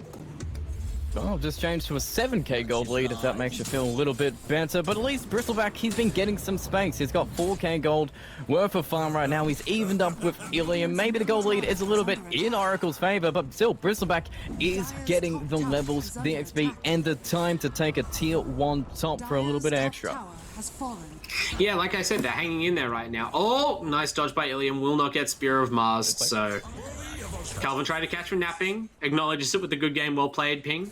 That Mars is working on a Blink Dagger, by the way. He's about halfway done, so once he gets that, it will be much harder for the heroes of Internal Discord to escape. As it looks like there's a play being made of bottom lane on the Bane Elemental, the Clockwork shadowing him. Very dangerous, potentially. The hookshot is live, so if this Bane is ever determined to be alone, there they go. The hookshot committed. Oh, the Bane is trapped. Probably just a solo kill going down here. On the bottom lane. Coming across just to take a little bit of damage, but it seems like Bane is going to be there dead. it is. As Bane's going to die. Bane mopped up. Unfortunate. Run down by that Clockwork, and yeah, that's just what you get out of this Clockwork hero, right? Like, you don't see it as often because these players are obviously very aware of the positioning, but Microphone's been doing a terrific job of these 4-position heroes, and he sniffs out the solo kill. Yeah, just picks him up. In fact, Input is trying to go for Zemistry, but Zemistry just blinks away and doesn't even care. And knows that Bristleback is actually top, so he can go mid and take a fight if they want. They can take the tower, pressure it up. Dai's already going to take it, and maybe you just pressure the tier 2 as well. Kelvin, happy to push in the bottom tier 2 just to split the attention from Eternal Discord here, but the defense, it doesn't seem like this is what Eternal Discord want to do. They don't have the best heroes for it, and I think Leshrac would like to be farming, at least for now, to keep his farm level a little bit higher than it currently is. Yeah, they're kind of doing all right. The issue for them is that their team is so dependent on the Ember Spirit being there in fights, but then the Ember Spirit is also their best late game carry, and he has to keep farming in order to keep up with the tri-core threat of Oracle. They have 3 very strong farming cores right now that are all getting a lot, so it means that Internal Discord can't really make any plays because this Ember is forced to, play the economy game. All right, now Smoke's going to find absolutely nobody for Eternal Discord because everybody on Oracle are in the bottom lane taking your tower. So maybe they're waiting for the response here. They are pushing the tier 1 mid. Goldream in a fantastic position. Can maybe find Kelvin there if they've got the vision to see it. They didn't move fast enough. They have to pull out now. They have to get out. They're getting pincered on. They know it, to their credit. Oh, the Ember, did he show? The hookshot is live. He might show. Kelvin, there might be an initiation on the backline here. No vision. They're waiting on the high ground. They think they have the advantage. Surprise. Missile got it. They've got the hook on the left. Instantly going with that's going coming up with the Fiend's Grip just to hold them back for now. Kelvin's going to get the Arena of Blood's huge. Between the arena, but the damage isn't killing anybody yet. The magical damage is adding up. Looks like Croc is running away. Ilium can't actually get it away to get into this fight. They're finally taking a microphone, and this is a fantastic fight for Eternal Discord. The Remnants going both the side of it is adding up. Boons is fine, but they do save themselves Zemistry with the false promise. Probably take the club, but Ilium has a haste ring. Mike's on the club down here. They split up. Okay, so that was huge. Internal Discord did a terrific job in that fight. They seized the high ground advantage. They had the vision advantage with their wards as well. No vision from Oracle in their own jungle. So really great choice of battlefield by Internal Discord, knowing that that was an area of the map they could reasonably be assured was not in vision of Oracle, and they split the Oracle team completely. We saw Mars hit a 3-man arena of blood, but had no real support to kill any of the heroes and was forced to retreat out of his own arena. Meanwhile, on the backline, the Quap has some damage, but not enough to get any of the kills, and they actually bring Ilium down. That's brutal. Keeping up. Telekinesis, yes! We've got Kelvin. Oh, okay. But can we it looks kill like a Kelvin? 4-kill trade here. They can. Demonstrate dead, Kelvin okay. dead, double That's kill. a little better. All right. That's a good trade for Internal Discord. That's a little bit going back for you. Yep. Ilium dying is very brutal. Every time Ilium dies, their chances meaningfully drop. But I was just about to sing his praises in that fight, so very unfortunately he died there. Still playing a great game on this Ember Spirit, avoiding the bulk of the enemy pressure, but I guess you can't avoid it forever, right? It's been 18 minutes. You have to be slipping eventually. And was that maybe a Quap Orchid that led to that kill? How did they get the Ember Spirit? It seems like, Quap was farming the Orchid, so it finally arrived and delivered them a fantastic kill. But speaking of heroes of items arriving, Diffuser Blade's done. We're almost got a Sergeant Yasha on this Slark. AP7, he's got a Hood. He's going so defensive. He was going for the Hellbow, which would have been fantastic against the Slark, would have cancelled out something, but all he's got right now, 18 minutes in, is a Hood. Is it enough? Is that a serious question? I don't think so. Well, I mean, it stops a little bit of magical damage. Hey. Well, I mean, I guess there's not that much magical damage coming out, right? Like, I guess it's like not, it's not the most, but maybe you can put your gold into other areas at this point in the game and go back for more later. But yeah, I guess I'm interested in seeing exactly how this Ember Spirit plays the next fight. Based on having just died, Ilium has been set back a little bit. This is a really critical moment for internal Discord because they are starting to feel a bit more at parity. You can see Oracle's movement respects them, but Input's getting caught. In fact, if I'm it's actually going to go straight into Lesh and kill him first. Nice Nightmare to keep a little bit of damage back. But the Arena comes out as well. Actually out of it. But he's just being chased down himself. Kelvin's aiming. Zemetry gets in the back to just concentrate. Garrigan's out of here. He wanted to save him for a couple seconds, but it looks like they're sacrificing everybody. Bang behind his town, at least gone, but it's only the power of Oracle running down, blowing down God Dream, pinning Bristleback to a tree, and lose yourself. He's just going to get a stack built on up. Zemetry blinks on in. Nice chance coming out. What's just tanking while Ilium goes into the back with the Orchid, but it's a save from the false promise that keeps it up. Purged off. Sonic Wave finishes him out of here. 3 dead. Lesh just got the respawn out of it.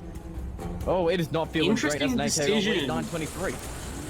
I'm surprised a little bit that Input and Ilium committed to fighting that out. I mean, look, they executed their game plan well and they came close to getting some kills, but Ilium's damage just isn't there right now. And of course, you always have Lord Boons on this Oracle playing beautifully, making sure the first hero that Ilium tries to focus down, in this case the Plop, is saved again and again with the false promise. Nothing they can really do about that. So I would have thought that after your supports died, you just run out of there. But I mean, the problem is the supports dying in the first place, right? We saw, you look how far out of the fight Rubik and Bane were, but they were still immediately dead. As soon as Oracle turned towards them, Rubik even realized and ran back into them because there is 0% chance he can escape. That's such a liability for your support heroes when they just cannot survive fights at all. Bane's currently got 2,000 gold to his name. Not too many items you can buy with that. Maybe just boots and a couple sentries. But the power of Oracle, they don't need items. They've already got them. And they're just charging on down. Clockwork Mars just being able to zone up anyone who tries to defend us. Now, they can't really stop this push. This game seems... Oh, I'm not going to say over for Eternal Discord yet, but man, it is looking all Oracle all day. Yeah, it's the Diffusal Blade and the Yasha now up on the Slark, making him very potent in those fights. As you know, Top Farm again, Luzhizov, an exemplary player in this team that's so star-studded, really been just like taking them to the cleaners in both of these games. And the Quap as well with the Orchid, of course, leading to multiple kills. That's really what's changed the texture of this game. And Internal Discord still aren't out of it, but they are definitely now running out of options on how to take fights, right? Like, Ilium has been, you know, playing so clean in these fights, but there's only so much you can do. The enemy are sort of gaining health faster than he can gain damage, and you've seen in his last 2 fights that even totally unchecked to cast his spells, he cannot secure a kill. Someone else needs to step up, either with like a Lesh BKB or something that would allow him to take these fights, or maybe Bristle being able to put out more damage. I'm really not sure how they scale up to the next level with their team fighting. Well, yeah, that kind of requires time to farm those items, and right now with the positioning from Oracle, they're not really looking to give him. Microfiend's happy to farm at the bottom, picking up the Spirit Vessel, which is only 200 gold away, and the BKB on Ember, he's only got 600 gold. Yeah, BKB is an interesting choice to go for as well. It does obviously help a ton with surviving Mars's spells and preventing yourself getting locked down by the Oracle, but it almost feels like you need to go higher risk, higher reward. I guess there is the offensive neutral item in the Imp Claw, but Blade Mail and Maelstrom is a very scant amount of damage to have when you're meant to be your team's primary and, if we're being real, sole source of DPS. Alright, Roche has actually been discovered by Eternal Discord. Lose Yourself and Kelvin tried to slip it in between for DD, and it's only half done. This hesitation's actually giving them an opportunity Radiant have great to positioning if they want. Demonstry's coming in 2 to finish off. They got some more missiles to get the vision. They can see how low it is. It's not going down too much faster, but what can they do? Bristleback is big pin. Gotta be careful with the position. Kelvin's already used his blink over the hook. On the back, catches both supports. Both supports standing next to each other. Demonstry just blinks. Get the Sonic Wave finisher back. Bristleback's in the middle of the arena. Godream's already dead. Demonstry's got to blink forward to finish off Guaranteed Crew. They've already lost Slash. Bristleback between everybody, and Ilium is finally coming in, arriving so late to this fight where everybody is already so dead. He's got 3 remnants in the the Roche pit, and they don't do any They do damage. get killed. Just like that. 2 They kills. do get themselves a Mars. The MSN though, he can't stay alive. He's gone. God Dream trying to stay alive, keep Nightmare on Chemistry, but it's done. The sun's going to be there, and Blue Self, he's hunting. He's looking. Brutal. He's found, and the Nightmares of God Dream are going to keep him alive for at least a couple of seconds, but they're just losing everything. It's going to be a 6-man kill in the end, but man, it is a team wipe. To Eternal Discord, Team Oracle just destroying them. Yeah, I don't know what to say. You can't win Dota 2v5. Look at how many spells have the trio of Bane, Rubik, and Leshrac even been able to cast in these team fights. It's incredible. They are so unable to affect the game against the stun and initiation of Oracle. The positioning from the supports there, both of them just being together. 2-hero hook shot cogs. Oh man, You can't let that happen ever. Saves. Yeah, exactly. That's what I'm saying. It's like they look. Oh, sorry. I was going to say that the Clockwork has to hunt them down, but I mean, there's nothing else that's worth doing. Oracle are so far in front; they can afford to headhunt these heroes. The Mars seeks out the Leshrac, as you mentioned. The Clock seeks out the Bane and the Lesh, and just takes them out of the fight immediately. But Gary, he's back to farming. He's going to work on that BKB. Klopp's gone for an AC just to help out with pushing. He's already got a BKB himself. In fact, he's seen Ember.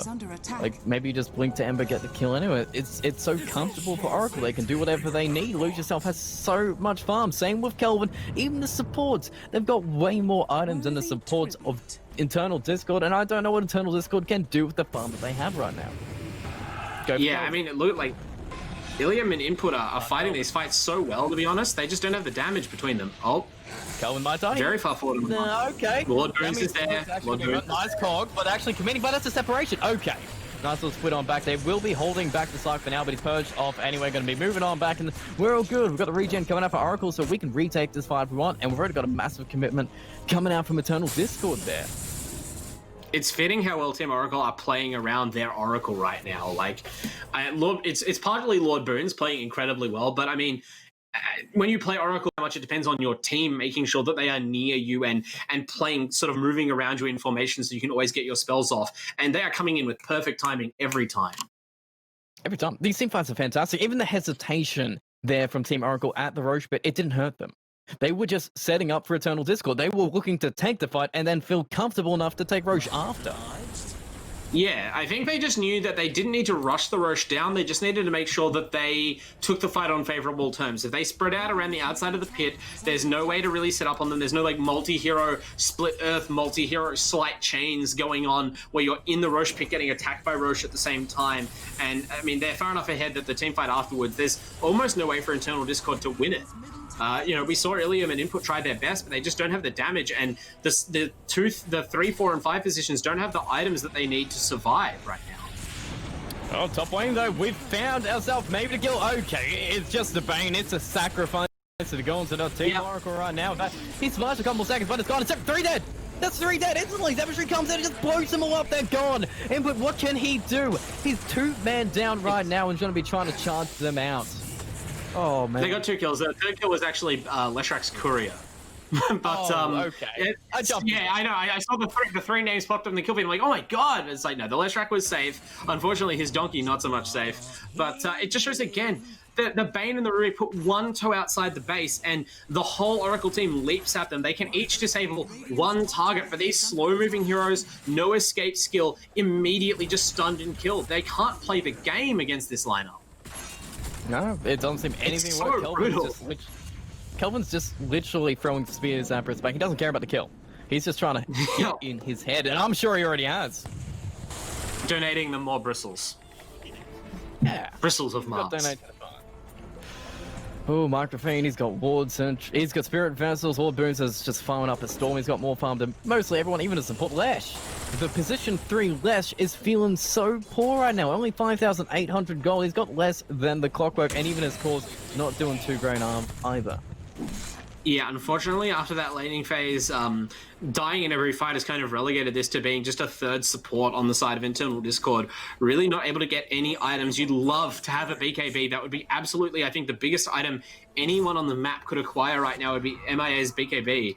To just survive these initiations and get some damage off, get some stuns off in these fights in support of his other cores. But right now, it's been so hard to develop any items at all. They're boxed into their base, and every team fight, there's a Clockwork or a Quap or a Slark or a Mars running him down. It's scary stuff, but at least, you know, Oracle, they're not pushing their luck right now. They're farming the entire map, making this lead even worse. It's 22K difference between these two teams here. We're only 28 minutes in, and Bristleback suddenly leave the base for a moment, which means Lose Yourself is going to jump on him and take all the stats back. We've got the arena dropped, everything being dropped, and it's going to take out Bane again, and even bigger, the Bristleback on top. Yeah, the Spirit Vessel doing a lot of work there on the Bristleback, cutting apart his natural regen and survivability, and then on top of that, the long disable of the cogs really doing a number on him. It's hard for Internal Discord to defend right now. I mean, they are being respected by Oracle. You mentioned the slow push that's happening, but inexorably this game is being prized from their grasp, and it seems there's nothing they can do. I think it's in the base, Slot Fist a few creeps as they keep it back. Slark actually has a gem on himself, but he still has the Aegis, so I think, yeah, just hit the tower with no fear. The Aegis just expired and he jumped in, but that's so bad! Self-demolish. They're going to be trying to get the kills, and oh man, they're just losing so much right now. Let's positioning. He forced off Slark into him. Yeah, the Slark, you mentioned, was holding the Aegis. It expired at that moment, and they knew, right? So they went for their initiation. If they catch the Slark with the gem, blow him up with no Aegis when his team thought he might have had the Aegis. Massive. But BKBs, they're just charging him. That's just mathematics. The grim mathematics of Dota. They cannot keep up from 29,000 gold behind. So even with that well-timed attempt, that was their last-ditch effort, and it is ruthlessly snuffed out. Oracle looking the goods right now. Really, just looking like the pinnacle team. I don't think they've made a single mistake at all. Not really. Can you put that? Yeah, I mean, they've given up some kills in this game. I think the team fight where they ran up into the high ground, where Internal Discord was smoked and waiting with their ward, that was a really brilliant play by Internal Discord. Created maybe their only decisive team fight win of the series. But other than that, Oracle have been so clean. First week is really the strengths of these teams. Crossfire showed it last night. This night, Oracle really bringing it. So they're just cleaning up the last of the base now. I mean, the match is not technically over. We should give Internal Discord some credit, as Oracle themselves have. Oh, brief pause. Is that? Quick pause. Okay, we're just pausing the game. All right, we're not sure whether the game's over yet. It seems very close to being called GG. I don't want to discredit Ilium or Input. Like I said, they've actually played this match impressively well. This Ember Spirit to not die for all of these fights, and even the Bristleback in terms of surviving the fights and putting out damage, have really acquitted themselves well. It's just very tough strategically. Much better performance from Ilium compared to that Troll Ward. You put him on the Ember, he's been able to make the plays. It's just Team Oracle have been able to outplay him. There are so many disables on their team to make his life difficult that there just comes a point he has to choose between living and fighting, right? And if he just lives and doesn't fight, his base dies. So unfortunately, Ilium can't solo carry it. Base goes down, 2-0 to Oracle. Yeah, that means that's 2 straight to Oracle. Fantastic showing for them. Internal Discord, they had a few good pieces together, but this week, unfortunately, Oracle proved the better team in this first week. Yeah, Internal Discord, they had a definite underdog status coming into the match. They tried their best to, quite solid drafts. And they tried their best to play around the lanes and to find a strategy that worked. In the end, they couldn't do it. But I doubt they're going to be the only team who have a tough time against Oracle going forward in this round robin. They have to not take this loss too hard. It's kind of unfortunate that they're up against one of the strongest teams in the first week. I mean, it does prove a whole bunch of confidence if you do beat them, but it's still not a great feeling to be like, oh god, it's the Golden Dogs.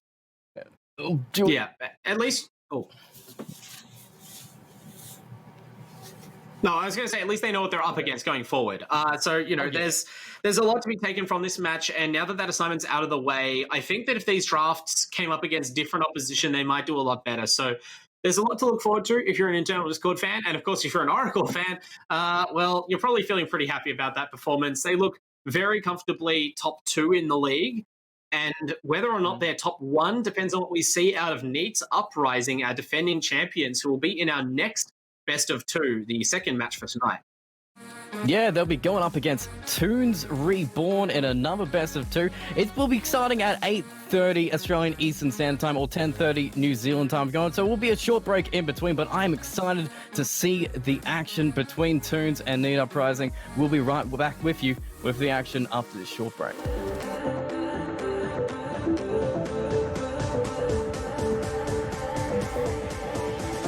And we are back after that short break that keeps the excitement high.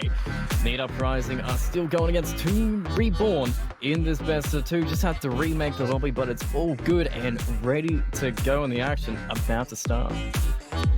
Yeah, absolutely. We've got the two teams all primed and ready. We just talked about how tense the draft's going to be. Obviously, Neet's Uprising having a lot of heroes already in their pockets, so it's up to ToOnz to try and neutralize that hero pool as much as they can.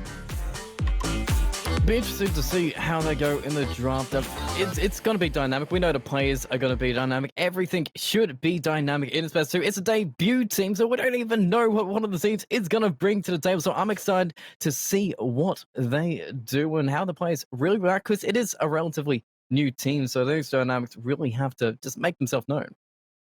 Yeah, absolutely. And that's a huge advantage that teams like Crossfire and Neets do have, is the consistency that they bring from having been together for so long. And speaking of consistency, it's a good time to thank our monitor sponsor, Conquer. Obviously, another area where you want consistent performance, and the hardware does the job. So thank goodness that they're here to sponsor the LPL Pro Dota Season 2, which hopefully we'll be rejoining very shortly. And here we are in the draft. We've already got a Disruptor ban. And Lycan, there we go, finally acknowledged. Good stuff. Timbersaw going out too, but Spag, he hasn't been given any attention. Okay, I'll say that. There we go. There's the hero. Although Enchantress hasn't been banned yet, so still some hope for Spag. Maybe. Otherwise, pretty normal bans. There it is. Okay, so Spag's Chen and Enchantress are banned, remains a no-fly zone. No one is going to let Spag have those heroes, which is fair enough, but it's worth saying, Spag it's not a question of a lack of versatility. Spag can definitely play other heroes terrifically well. It's just those heroes have been, I think, undefeated in LPL. Just bulldoze every team that he gets to play them against. So that's one danger averted, but now you've got to fight Neet's Uprising still with some pretty formidable picks up their sleeves. The Grimstroke, their opener. A safe starter that we've seen many teams pick up and just coordinate with. There's so much versatility with a Grimstroke, so it's such a safe first pick. You can't really ban all the combinations that there are. No, exactly. That's when you know that's the difference between like a fringe pick and an ultra consistent first pick this into nothing kind of pick, is when the hero is just good with everything, and that sums Grimstroke up perfectly. Although team they take away do ToOnz the Lich combo by picking it themselves. It's also a good first pick in its own right.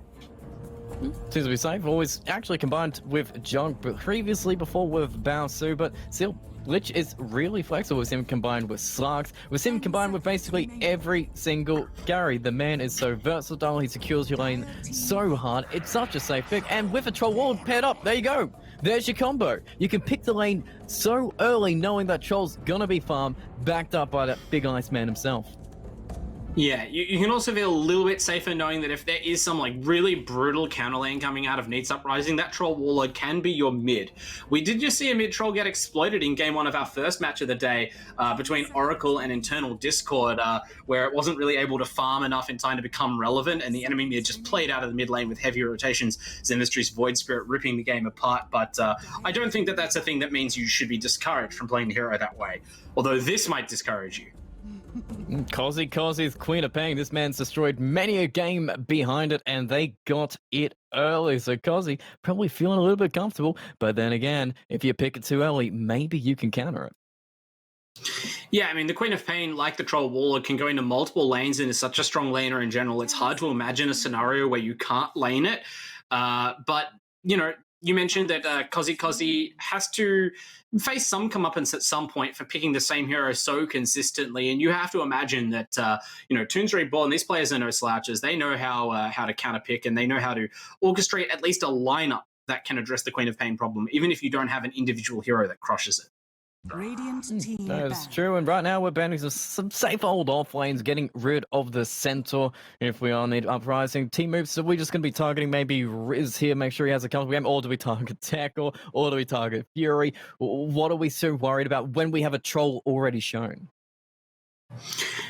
Yeah, I think you might want to take out heroes that can answer the troll in lane, because like we said, even though the troll is flexible between the lanes, it's not quite as strong as the Quap. You can have some bad matchups and have no home for your troll warlord to go to. But they choose to ban out the Slark. So just being aware that perhaps that carry is pretty hard for troll warlord to deal with. Obviously, going untargetable is a great counter to the troll's ultimate and kind of general 1v1 dueling play style. But no longer in the pool, so not a concern. 10 seconds Safe pickup, remaining. and it is a Riz favorite, so we are taking rid of the strong heroes here. But third 5 pick seconds kind of remaining. needs to be big here. We've got 2 comfort picks already from Neet Uprising. We've still got some combinations. We've got a Soulbind that ties 2 heroes together for a Sonic Wave, and their answer is going to be Alina. Flex 4, maybe 2, but at least it comes with a stun and some massive burst damage. Yeah, you would be expecting a 4 position in that slot, but by picking the Lina, they again keep their lane options very open, keep Neet's Uprising guessing, and at least force them to consider the potential of Helena mid, who's a very strong lane dominator in her own right. They answer with the Rubik, so an interesting combination with the Grimstroke, not the strongest laning supports. And we saw, in fact, in our first match of the day, the Rubik kind of be the weakness in a team's lineup. They couldn't really get anything done in that lane. He seemed to just be bullied and trying to, get advantage, but the strong 10 laning seconds situation remaining. just denied any opportunity for the Rubik to get involved. And right now, we're in a strong laning 5 situation. seconds Both remaining. Lich and Troll, fantastic laners, and instead Team Moves, they're going to go for a Ricky. Where does this man go? This is almost certainly your carry right now. Ricky is such a strong carry. The Invis being back on his ultimate means that he's no longer a really effectual support. So slap him in the safe lane, maybe even slap him in the off lane. It's starting to look like maybe Lich Ricky could be an off lane duo even. I'm not sure whether you want to shield the Troll or the Ricky more, but safe to say that Rikimaru's Smoke Cloud is a problem for all of the heroes that have been put down so far, and also even can be used as a setup for like the Lina stun. Well, the one thing that might be a little bit of an issue, though, is both Ricky and Troll kind of need to farm for quite a while, get to Diffusal Blades, get your items, and that's a timing that Neet Uprising can exploit. It goes both ways though, right? Because like they do want several items in order to carry, because neither is the fastest farmer, but they do hit that first item timing and get a bigger spike than some, right? We're not talking like a Spectre here or anything like that, or a Terror Blade. If Ricky has that Diffusal Blade, if Troll even has 1 or 2 items, they can fight if the team is right around them. And they are kind of lacking in an initiator or a beefy front line right now to kind of pull this whole team together. But if they get that and their lanes go well, they do have the option to kind of snowball it with these heroes. What about maybe an Axe for Neet Uprising?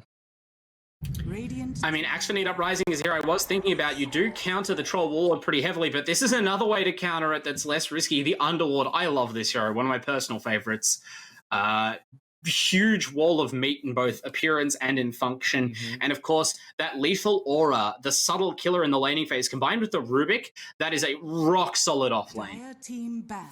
You do absolutely no damage to any hero in that lane. The Pit of Malice is looking pretty fantastic this game too, just rooting Ricky down, making sure he's unable to escape, gives you that potential to get that kill here. So a fantastic pickup from Neet Uprising and a really quick ban from Team Moves, just banning out the bounty. So it looks like they're putting a whole bunch of emphasis on this Ricky here.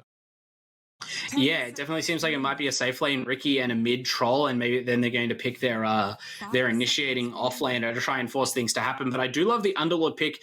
Not only does it provide the kind of like very heavy front line that you need to guard these heroes and maybe keep the Rubik and the Grimstroke operating at full potential instead of getting chased around, but it's area denial as well. Particularly the pit, as you mentioned, it's not just a sizable route.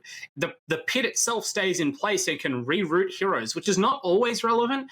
But consider Troll Warlord's play style. It's a stand and deliver hero, the stand and deliver hero, and especially when you're ultimating, you physically can't choose to move out of the pit.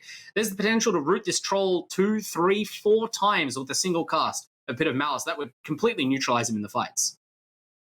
That is a scary sight to behold. But speaking of scary sights, the final ban, it's taking all the time for Neet Uprising. Maybe they are feeling a little bit worried about the damage output from team moves. I mean, Laguna Blade plus Chain Frost, it's a whole bunch of burst between them, and they're really deciding what they need to ban. But what's missing here? They need the offlaner.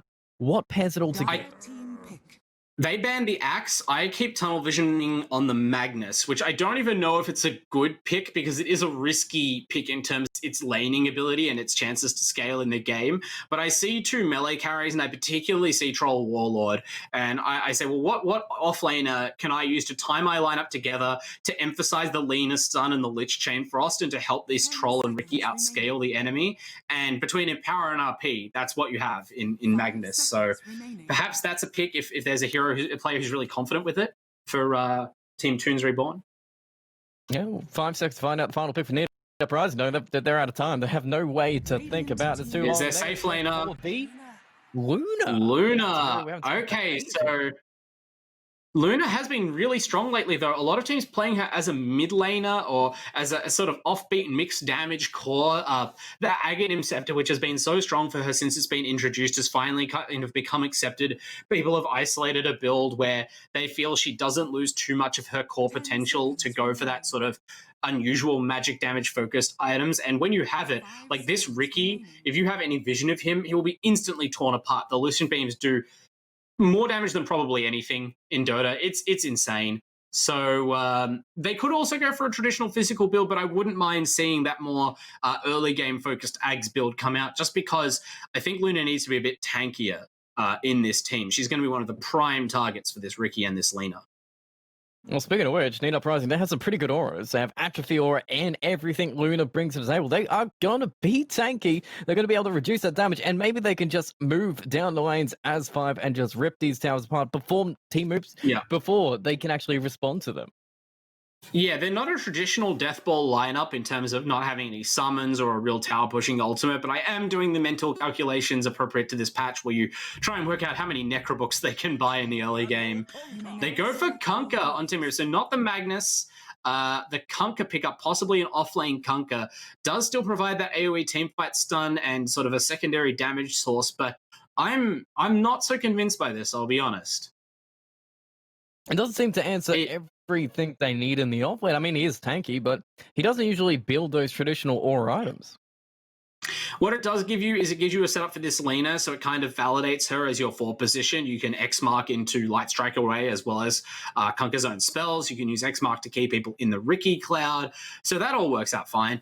It's just a question of how well does the boat synergize with your team? How well does, like, because this Kunkka is not going to have farm priority, I don't think. How well does the Kunkka's like spell set synergize with your team? Well, I mean, you do have the Rum debuff if that's really worth it, but do you think it's enough to bring them over, or is Neet Uprising? It seems to be a just nice, straightforward draft from them. Is that good enough to take this game on? I think I like Neet's draft better. I will say for the Kunkka, the one thing that can help is that there's lots of squishy ranged heroes on Neets, and they're going to be working very hard to position themselves so that they aren't exposed to the melee cores of ToOnz Reborn. But the Kunkka's Tidebringer, especially if you can manage to get yourself set up to cast it on a creep or like another target like that and kind of cleave through the enemy team with the increased cleave damage, that is really destructive to Luna. It's basically impossible for her to avoid, and she doesn't really have the health pool in the early or mid game to survive repeated hits. So that might be a reason to consider giving the Kunkka the farm priority if you can find a way to set that up. Well, we'll figure out if they can set it up. This best of 2 is looking pretty hot between Neet Uprising and ToOnz Reborn. It's a debut of and a return of the champ, so everything is on the line in the laning stages. It looks like they're not really going to do anything crazy. Safe lane Luna with a little bit of help from a support. Looks like, yeah, offlane maybe Troll aggressively laning up against that Luna, though. Do you like that choice? I don't mind it. I think that the Kunkka Lina lane would probably be the strongest way to shut down the Luna, so I'm kind of surprised they aren't going with that. But if the Troll is in the off lane, then I think that confirms that they really want this Kunkka to have the farm.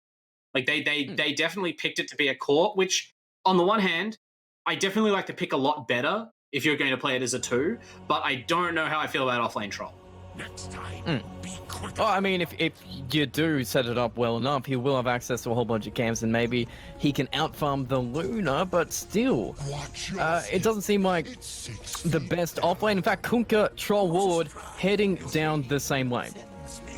This isn't the lane, right? This is just for bounties. Lena's running midwards. Are we doing something crazy? This cannot be the lane. It's crazy. No, I don't like this at all. Please don't do this. You get random Troll net into Torrent. There's your combo. You don't even have to wait for it. I think the combo is you play 2 melee cores and you get sliced up by Glaives and double stunned by Inkswell, but double stun, yeah. So I'm gonna hold my tongue until they actually get all the way into the laning phase. This probably shouldn't be the off lane. I guess we'll find out. I mean, lots of tipping happen, lots of positioning. Support Troll. Like, could it possibly be support Troll? Valuing the I guess the closest thing to that would be back when Fardo used to play Troll mid and build Mechanism every game, but we already see the first blood being taken out as Ricky drops the fat kill on Explosive Fury on the Rubik. Perhaps foreshadowing things to come, we've already highlighted Rubik's weakness as a support hero in the early games, especially long cooldown spells, very low health, no mobility. Kunkka's not feeling really weak in the top lane. He just mans up, takes that rune away from them, but they will be able to secure the bottom one tackle, beefing up himself. Actually, so Lena's creep. It seems as if maybe this Troll is a support hero. I'm scared to say it. No way. This has to be support Kunkka in this lane if it's these two heroes. I mean, we never expected surely not. Kunkka either, so I want the craziest option out of here. I want Neet Uprising to think, what the hell is going on here? Yeah, okay, so it looks like they definitely flexed into the mid Lena, and yeah, I guess it's a support Troll. Okay. I mean, okay, this is a first. Dota 2, baby, never loses its power to surprise you. Thank you to ToOnz Reborn for this gift of a support Troll. I wait eagerly to learn of the new meta. Well, we're going to learn if Tekor survives here or Nagi actually gets taken out by Fury. Both Jugers coming out. Go jumping forward. Fury held that Fable for a long time. Tekor might die now. Uh-oh. Ricky's still chasing. He needs a vision to get it, but I don't think he will unless the Jukes are crazy in the bottom way. No, yeah, he's selving up. He's good to go. In fact, he's going straight for Ricky instead and just running him down. Fury is just just keeps on hitting him constantly. Every single time he gets stunned. In fact, Tekor's coming across too. He's got Atrophy to help out a little bit, but with a little bit of extra damage on the back, the Fable coming in. Can he get Ricky? No, they can't. Not yet. The man's got armor and he's still juking his trees. He's tiny, so he's hard to see, but he's just hiding. He's doing what old Ricky used to do, pretend to be invis, but Fury is still beelining for him and finally take him down. Fury immediately avenging that first blood.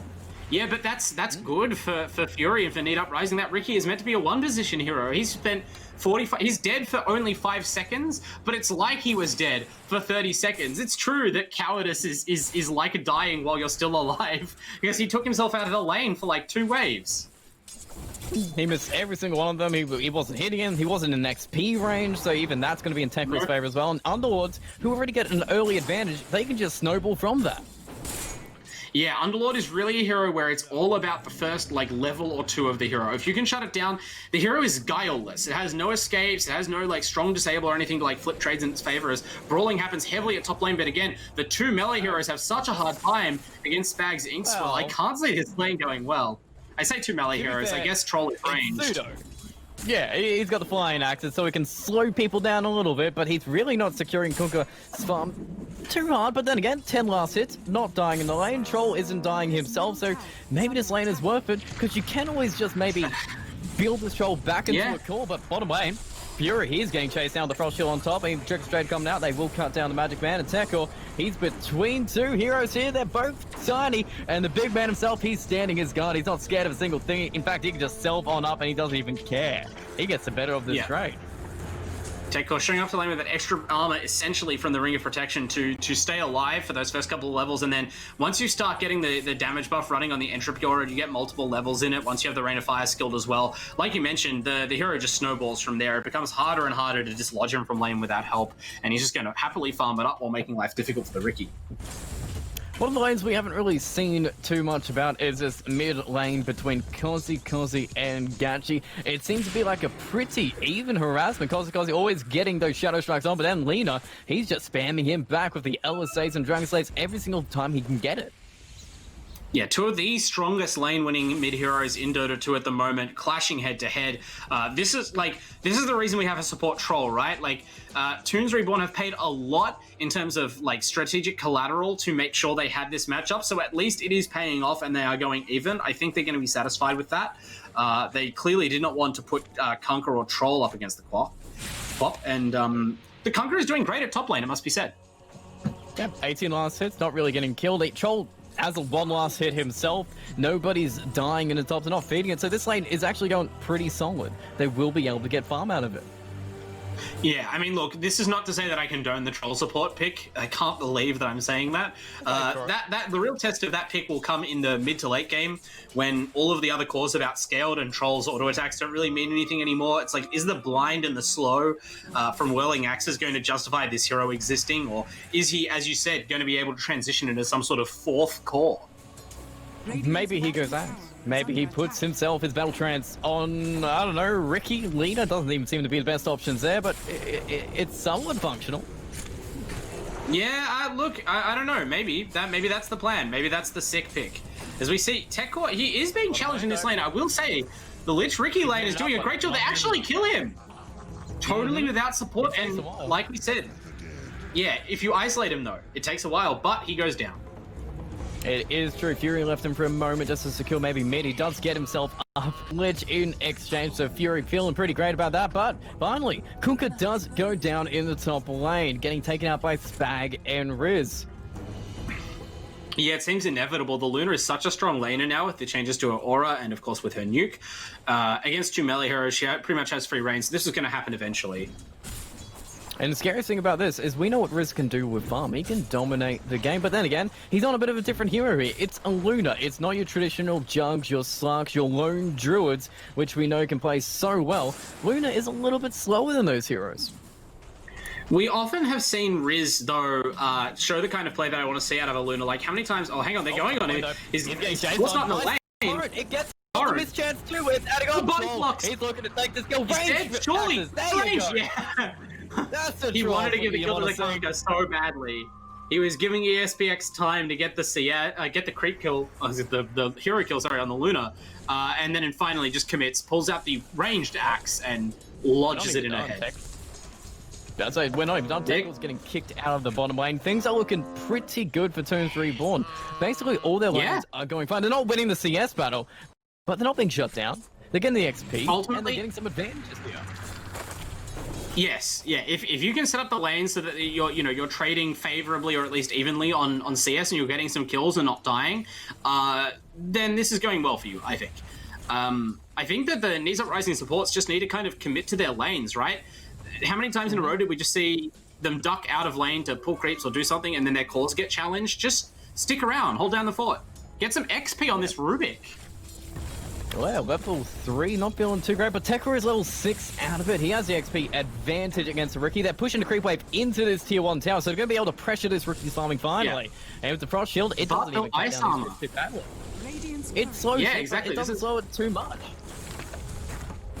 It's something you don't usually see in the early games. So that's good thinking from ToOnz Reborn, right? To counteract the forced push of the Underlord with this particular hero, one of the very few that can buff up towers. Nobody's picking Ogre Magi too much these days, but then again, I would have said nobody's picking position 4 trolls, but hey, they proved to me. No one's picking position 4 troll ever in the 15-year history of Dota, but, you know, there are first times for everything. LPL's breaking new grounds here. Yeah, exactly. So the transition, I'm looking for ToOnz Reborn, right? I don't think they want to keep this laning phase going forever. We mentioned that it's going well, and on the one hand, they do have 3 cores that kind of want to farm, but I don't think they're going to get superior farm out of these lanes, so I think you want to break things up a little bit and then try and find farm around the map. No, we haven't so is it just level 6 on Kunkka? Oh, maybe, because we haven't seen any rotations. Trolls sit in this lane, Lich is in the bottom lane. It's kind of the design of Lich is just to sit there and keep your safe lane carry safe, but they're going to go at least for Kunkka. Nice, they got the Helmet of Dominator creep picked up on Luna, but the Torrent's going to save him for now. He is level 5. The Troll's going to get a mischance. It hits the Luna, but you've still got the creep, so Kunkka, he gets his one shot. He is running. Not running too fast, but gonna get clapped. Yeah. It doesn't matter. The Helmet of Dominator pickup on Luna, just paying off amazingly against this Kunkka here. Oh, and We mentioned that Riz he's is at the a- bottom killing Oh. people. Oh, man. He's found himself the Ricky. Hiding between the trees, juke between everybody. You've got all the magic damage in the world. Firestorm, Shadow Strikes, and even a telekinesis. You put him down and you get the kills. 3 dying in a matter of a minute. Yeah, they managed to take down that tower, and with it, suddenly the Ricky is very exposed. Of course, Riz, we mentioned before, a great lone druid player, so feeling a little bit more at home now that he has a creep on his side, synergizing excellently with the Grimstroke Inkswell there. Set up that kill. That was a really cool combination, and it's not the traditional items you do see Luna. It does at least give you, a little bit of attack speed, a little bit extra damage, but it's not the Mask of Madness build. It will slow you down quite a bit by not going for it. Do you think it'll cost him in the long run? I think this is because this might be the Aghanims build that I talked about before. This has become one of the builds, if not the build, on Luna in recent weeks and months. The Helm of the Dominator is obviously very strong in the sort of push/zoo-focused meta that people talk about. With you try and get as many summons or controllable creeps as you can. And then by capturing different creeps with the Helm of Dom, you can not only accelerate your farm, and as we see right here, gain access to valuable nukes, but you can give yourself increased damage. Actually, oh, hang on. Echo, Okay, now they're actually engaging over this. The rotation they never expected. The boat's going to come back in, but it hits absolutely nobody. Gets the buff there, but there's your Eclipse going straight for the Cook. A big kill they want. They've got the Cloud coming in for the grip to help on out, but LSA, He's still alive. But Cook is going to be sacrificed anyway. Spag does get killed in return. Gachi does pick him up with Lagoon Blade, but the axes are flying Fury, but Nagi will be put in the ground by Riz. The kills keep on piling up. Moves, he's been found too. He's level 5. He doesn't even have his ult, so he's not going to be able to live through that one and make it a triple. A bit surprising that they committed to continue fighting that after the initial engagement kind of went poorly. They ran with the Conquer and Troll. I would have turned around right there and run back out, but they decided to fight it out over the stacks. Unfortunately, not even the Conquer's Rum can contend with the damage output of Eclipse, which I guess shows the value of going for that build on Riz. Yeah, it just blew the man up. It got him some more kills, and his gold is just accelerated. And now they're just pushing down. Tekel left the bottom lane, just come top, just to help it out. This is a whole bunch of force, even with the Helmet of Dominator to amp this up. It just seems like the Uprising, they're already online. This is definitely going to be the death ball from here on out. I think there might be a bit more of a reprieve where we see like really fierce commitment, because Riz does need to get another item. But depending on what Kozi builds, this could close quickly for ToOnz Reborn if they aren't careful. They have to defend these tier 1s as best as they can when it's not 5 heroes assaulting them, and ESPX on the Conquer is doing that, so credit to them. I guess the one good thing about Conquer is he does have that Cleave, the Tidebringer, that can just clear up the creeps pretty easy without putting yourself in too much of a harm's way. So one advantage of picking up that cool Conquer. Yeah, between him and the Lena, they're going to be responsible for most of the creep clear over on ToOnz Reborn. So since they're also the main cause, that does introduce a tricky situation where if you're getting pushed by 5 heroes, it's difficult to run forward and get the creep clear off because you might just get initiated on. But you're going to have to try and find a way to do it because the push will come. This Luna is going to use the Helm of Dominator, most likely to control an Alpha Wolf creep. Which gives you obviously the flat damage aura on top of Luna's existing aura and Helm of Dominator itself. And so that kind of covers your physical damage in this build, which you then combine with the early Aghanim Scepter, which drastically empowers your ultimate. In usability and damage, everything. You can put it on the Quap and have it blink into the team. You can just ground cast it at a decent range. It becomes a very difficult spell to team fight into, and that is going to kind of push back the enemy from defending towers while Neet Uprising Death Bowl in. And one of the bit of the actually, Klopp's going to be jumping into backlines trying to get himself a kill. He will be pulled in with Sinister Gaze from a Nagi to keep him back, but Chainfox bounces back and forth. They will be able to finish off Gachi, and he's running out Ace Road. Kozi delivers, and he goes, but it's back. The Grimstroke tying them together. Mid as well. They're just controlling them up in the inspo. Whoa. They've got the control. They've got the Kunk, but the damage isn't enough yet. Maybe he'll dive another Scream of Pain. He does tick on out. Tekel will be able to put him in the ground, but moves. The support troll. He's trying to kill Grimstroke, but he can't even do it. And they stab him and put him out. The Stroke of Fate just cleans him up, and the Ricky, he's just running back, but the Pinmel's going to catch him too. This is a disaster. Will even tick out. He's hit by the Shadow Strike, but he should just survive. Ooh, oh no, the by the rain. The so close. No! It's a team wipe. That's so rough. Got clipped by one tick of the rate of fire, but of course, any tick will burn you for a second or two afterwards, and it's like exactly lethal damage. Oh man, Brutal. He's the unluckiest Ricky right now, but that's the luckiest Tekel. He's having a great game on Thunderlord. I mean, you don't have to make too many crazy plays, but have been perfect. He's just shown up to these fights, put the Pentamelons down, put his Firestorm, and just got so many kills. Yeah, that early game, I mean, the safe lane from ToOnz Reborn wasn't even that soft, and they did get a kill or two, but the Underlord got enough out of it, and he has had enough space as well to continue farming, hasn't been pressured to join his team, hasn't been ganked or anything. I mean, obviously he's a pretty tough hero to kill, but the result of letting him farm is that now this Tekko hero is going to become just a really difficult obstacle in the fights and a consistent source of damage if ignored. You've got to really try and kill him quickly, but it's an Underlord. How do you even do that with the heroes you have? I mean, it's just the classic idea of a tank in Dota, right? Like, there's often a misconception that, oh, we need tank or something, and then the idea that, well, how do you have a tank in a PvP game if you're not playing Axe or Hero with a literal taunt? And it's just, you got to do this. You got to be technical. You have to get the items to deal the damage. The enemy are forced to kill you, and they're trying. Chain Frost deployed. Okay. They should get him. Nice instigators with the boat coming in. They got him. It cost them 4 heroes though, with a rotation, and it does open up their towers. Luna's farming bottom, Kazi Fury's just taking a mid-tier 1, just getting some gold back in them. It didn't cost them too much, and Tekko was really just making space at that point.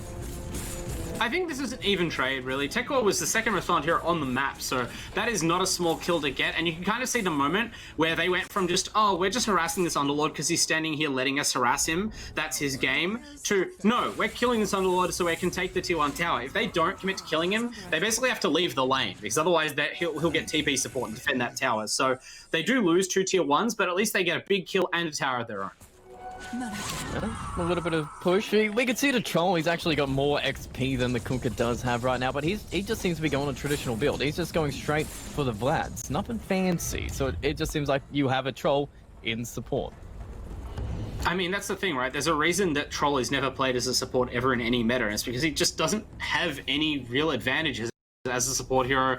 There's no item that you buy on the Troll where I'm like, oh, of course, what a terrific way to synergize the Troll's abilities as a support hero. Like, you just kind of have to build what you would normally, and the aura item is the best way to go, right? The Vlad is going to still support your team while letting Troll attack for some damage. Oh, mid lane Spag has been seen, but right now Ricky's going to be trying to go straight for who? Just creeps, I guess. That's all he can do. He can push out the lane. They're not finding any kills from the smoke. So really, ToOnz Reborn. I mean, against a one-position Ricky, right? In theory, this is your most farmed hero, but actually he's like a 3-pos right now. It feels pretty Tekko sad really right did a now. number on it. He did. Really just destroyed him, and really, they're feeling all comfortable in all their heroes. Fury was comfortably sitting in your mid lane, just moving slowly to the bottom to meet up with Kazi while they pull the bottom tier 2 out. Tekko has kept that top wave just touching that tier 1 top, so they have to answer to both these towers, split their response. In fact, Gachi is there, so if they want to take a fight, they can, but they don't care. It's just Riz farming. They've got a Necronomicon, they've got a Manta, all the items are still coming to Neet Uprising. Yeah, the Necronomicon, it was expected. It is kind of the item of the patch, and, synergizes very well with the overall team strategy of Neet's. He has an ult, Dead. can't use it, he's dead, blown up, going out over here, but with Storm coming back, they're going to actually finish off Kazi while Tekko runs on down. ESPX is going to be finding Fury as well, nice, look at first it's damage. the Eclipse, that's turning about Riz, might decide first he's sharing damage. the Eclipse bounce with the Ancient Creeps, and he's going to go down, but Tekko just trying to finish off his damage over time, just beats it down the ledge, the man hits hard, he's got Atrophy Aura's back, joining the fight as well, but they can't turn the kill. He's already sniped one. You may have lost 3 Okay, heroes. a second. Spag started headhunting there, actually. He managed to turn around that fight at the last second. It looked really bad off that Luna ultimate. As you said, about the only way you could fail to kill someone by casting it directly into the Ancient Creeps. But the Lena, running out on about 100 health, picked up by a max range stroke of fate. So Spag kind of rescuing things for his team there. Still a pretty good trade for ToOnz Reborn, all things considered. Yeah, it's feeling like they had a bit of a gold inverse. They only really lost a Troll. In fact, Ricky's going to get this kill here, which adds on to him. Defuse Blade's going to come up a little bit faster. Moops is getting some space to become a Troll. Kunkka, he didn't die. He's fine, and he's crucial to your team fight. So if you keep these guys alive, it might go well for you. All Lena really needs to do is pop the Laguna Blade, the LSA, and Dragon Slave, and you've already got enough damage to pick up some early kills. Yeah, and those early kills are going to be so Bachi is like, now with this Aether Lens Yules, that's a traditional like killing opening, you need to be making plays and killing core heroes as this Lina right now, because look at the Kunkka and the Riki on farm. Most of that 5k gold lead to Neet's Uprising is the gold difference between their cores and the ToOnz Reborn cores. And this Kunkka, as you said, is too important to allow him to lag behind. The Riki doesn't have a flash farming mechanism that's very good, needs to be consistently scaling up his items to stay in the game as a core. So the Lina needs to be the one killing heroes to delay the death ball push that Neet Uprising are planning, or there will be never space for these heroes to catch up. Oh, they get at least a little bit of space. Items are coming out for ToOnz Reborn, actually picking up the hood into pipe for Kunkka, so going for that very defensive build on the big man himself. Fury is still putting out these sentries and his deep vision down to Nagi. It's being able to put him back, but the security for now, ToOnz Reborn, they've got their jungle back to farm. Yeah, I'm a little bit surprised that they're committing to the full pipe on the Kunkka. I would have thought that maybe he is the one to start going for offensive items since you sacrifice so much to make him a core. Because as we pointed out, the Tidebringer very strong against this death ball strategy and against the squishy spots and needs as they commit on the Kunkka. Silence him, he can't boat. He's done, Sal's pulled out to Torrent. It's gonna land on now. This is absolutely fine, but the Chain Frost might save him for now. The Elisator turn back. Gachi's adding up the damage. Kunkka is still alive, and with the boat coming in, they finally get a tackle. They haven't got Kunkka yet. They finally take it down, but a sonic weapon from Kozi. Kozi is massive. It kills the Nagi clean up. The Soulbind just ties the boat together, and now Chol, he's running for Riz, but he does absolutely no damage and just puts down 4 dead. Neet Uprising just running you down. It looked alright for the moment there. The Kunkka didn't die straight away. He was tanking up so much damage, but once Kozi joined, once the entire lineup on Neet Uprising got there, they just run them down. Yeah, 2 critical things happened there. First of all, the Kunkka got caught, but he was casting the boat. Of course, if he throws the boat, not only do you have a great team-wide stun that kind of forces Neets to back off, but just by throwing the boat over himself, he gains that Kunkka's ROM at 50%, I believe it is. It may be a bit less now, but it's a huge damage reduction. Taking much less damage would allow him to survive that gank, but the silence from the Grimstroke caught up with him and stopped the cast mid-animation. Then the Chain Frost, now it's the turn of ToOnz Reborn to have their ultimate eaten by the neutral creeps. Their ward on the high ground gave them vision of the ancient camp, and after the very first hit, instead of bouncing into the Neet's team, it bounced up into that camp, and at that point, the ultimate's just wasted. It's just bouncing around amongst the neutrals. I think they got 1 more hit on the Underlord, but the Neets have time to disperse, and at that, you can no longer fight. Your Kunkka dies. He's meant to be the linchpin of your lineup. They collapse into your team. I think 4 heroes died. That is very, very bad.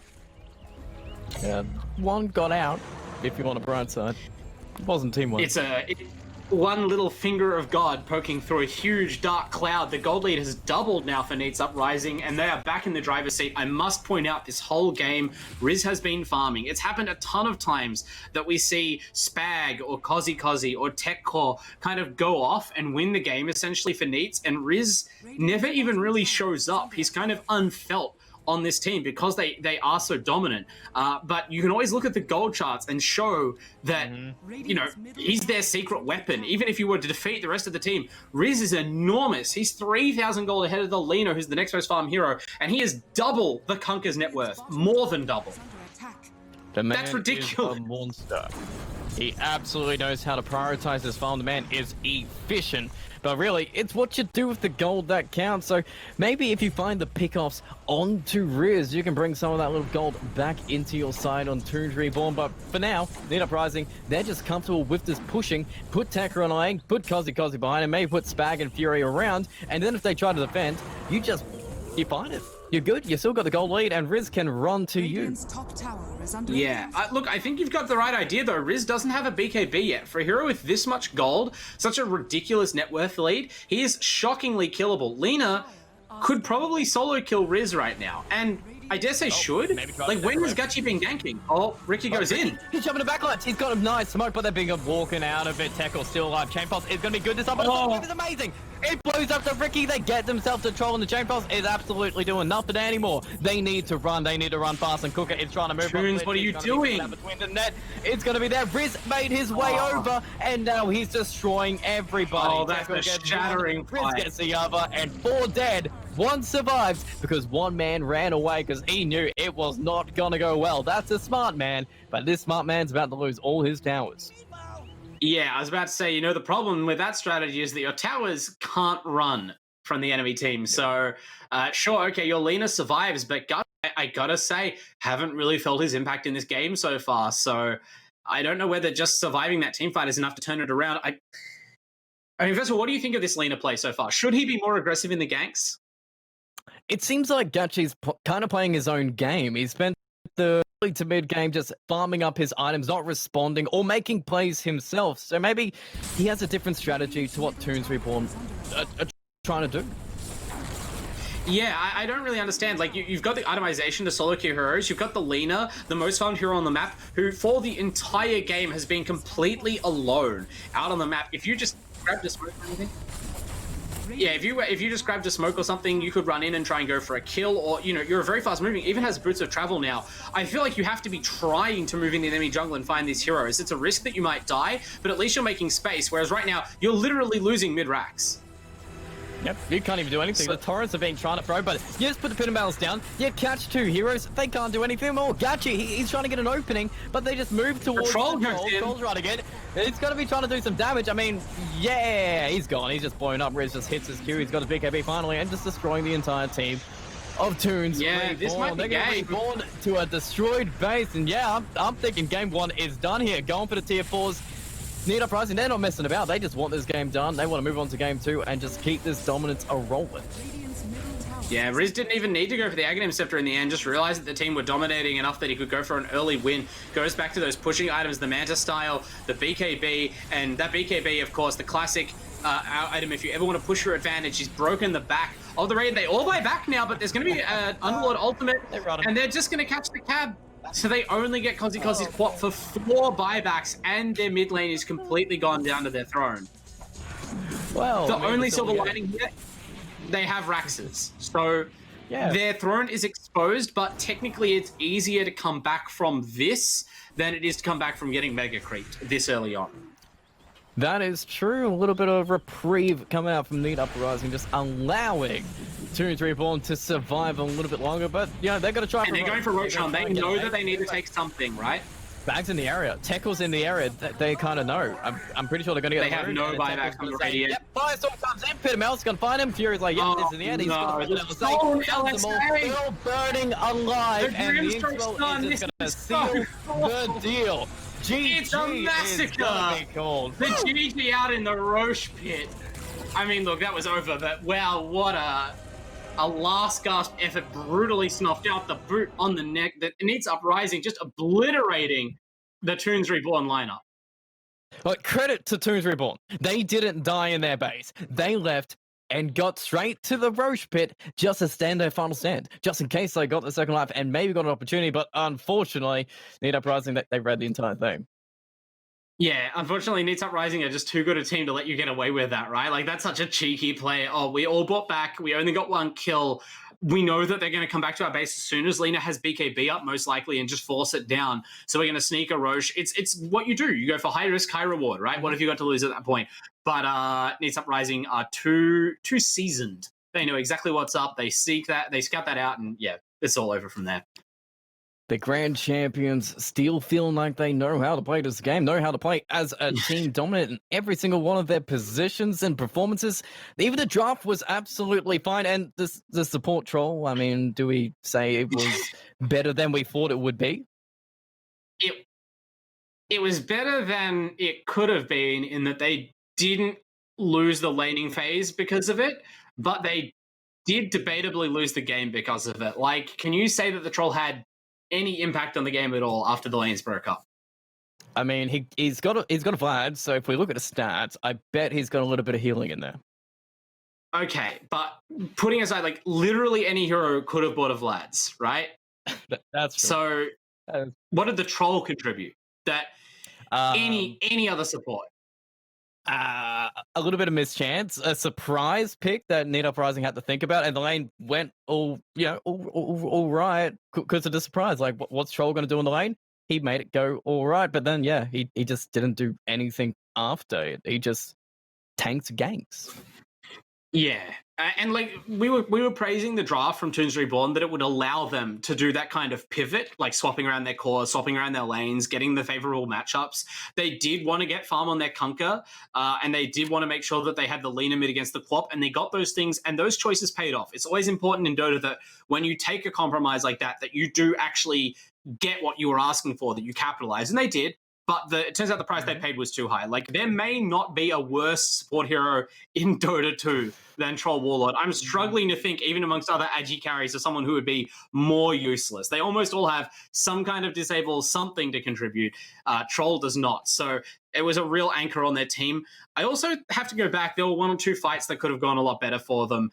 Can't criticize the Ricky's play overall. The laning phase assignment was pretty tough against the Rubik and Pitlord, and did some decent fights in the mid game. You know, got some good kills on Cozy. But that fight at top near their own secret shop, right?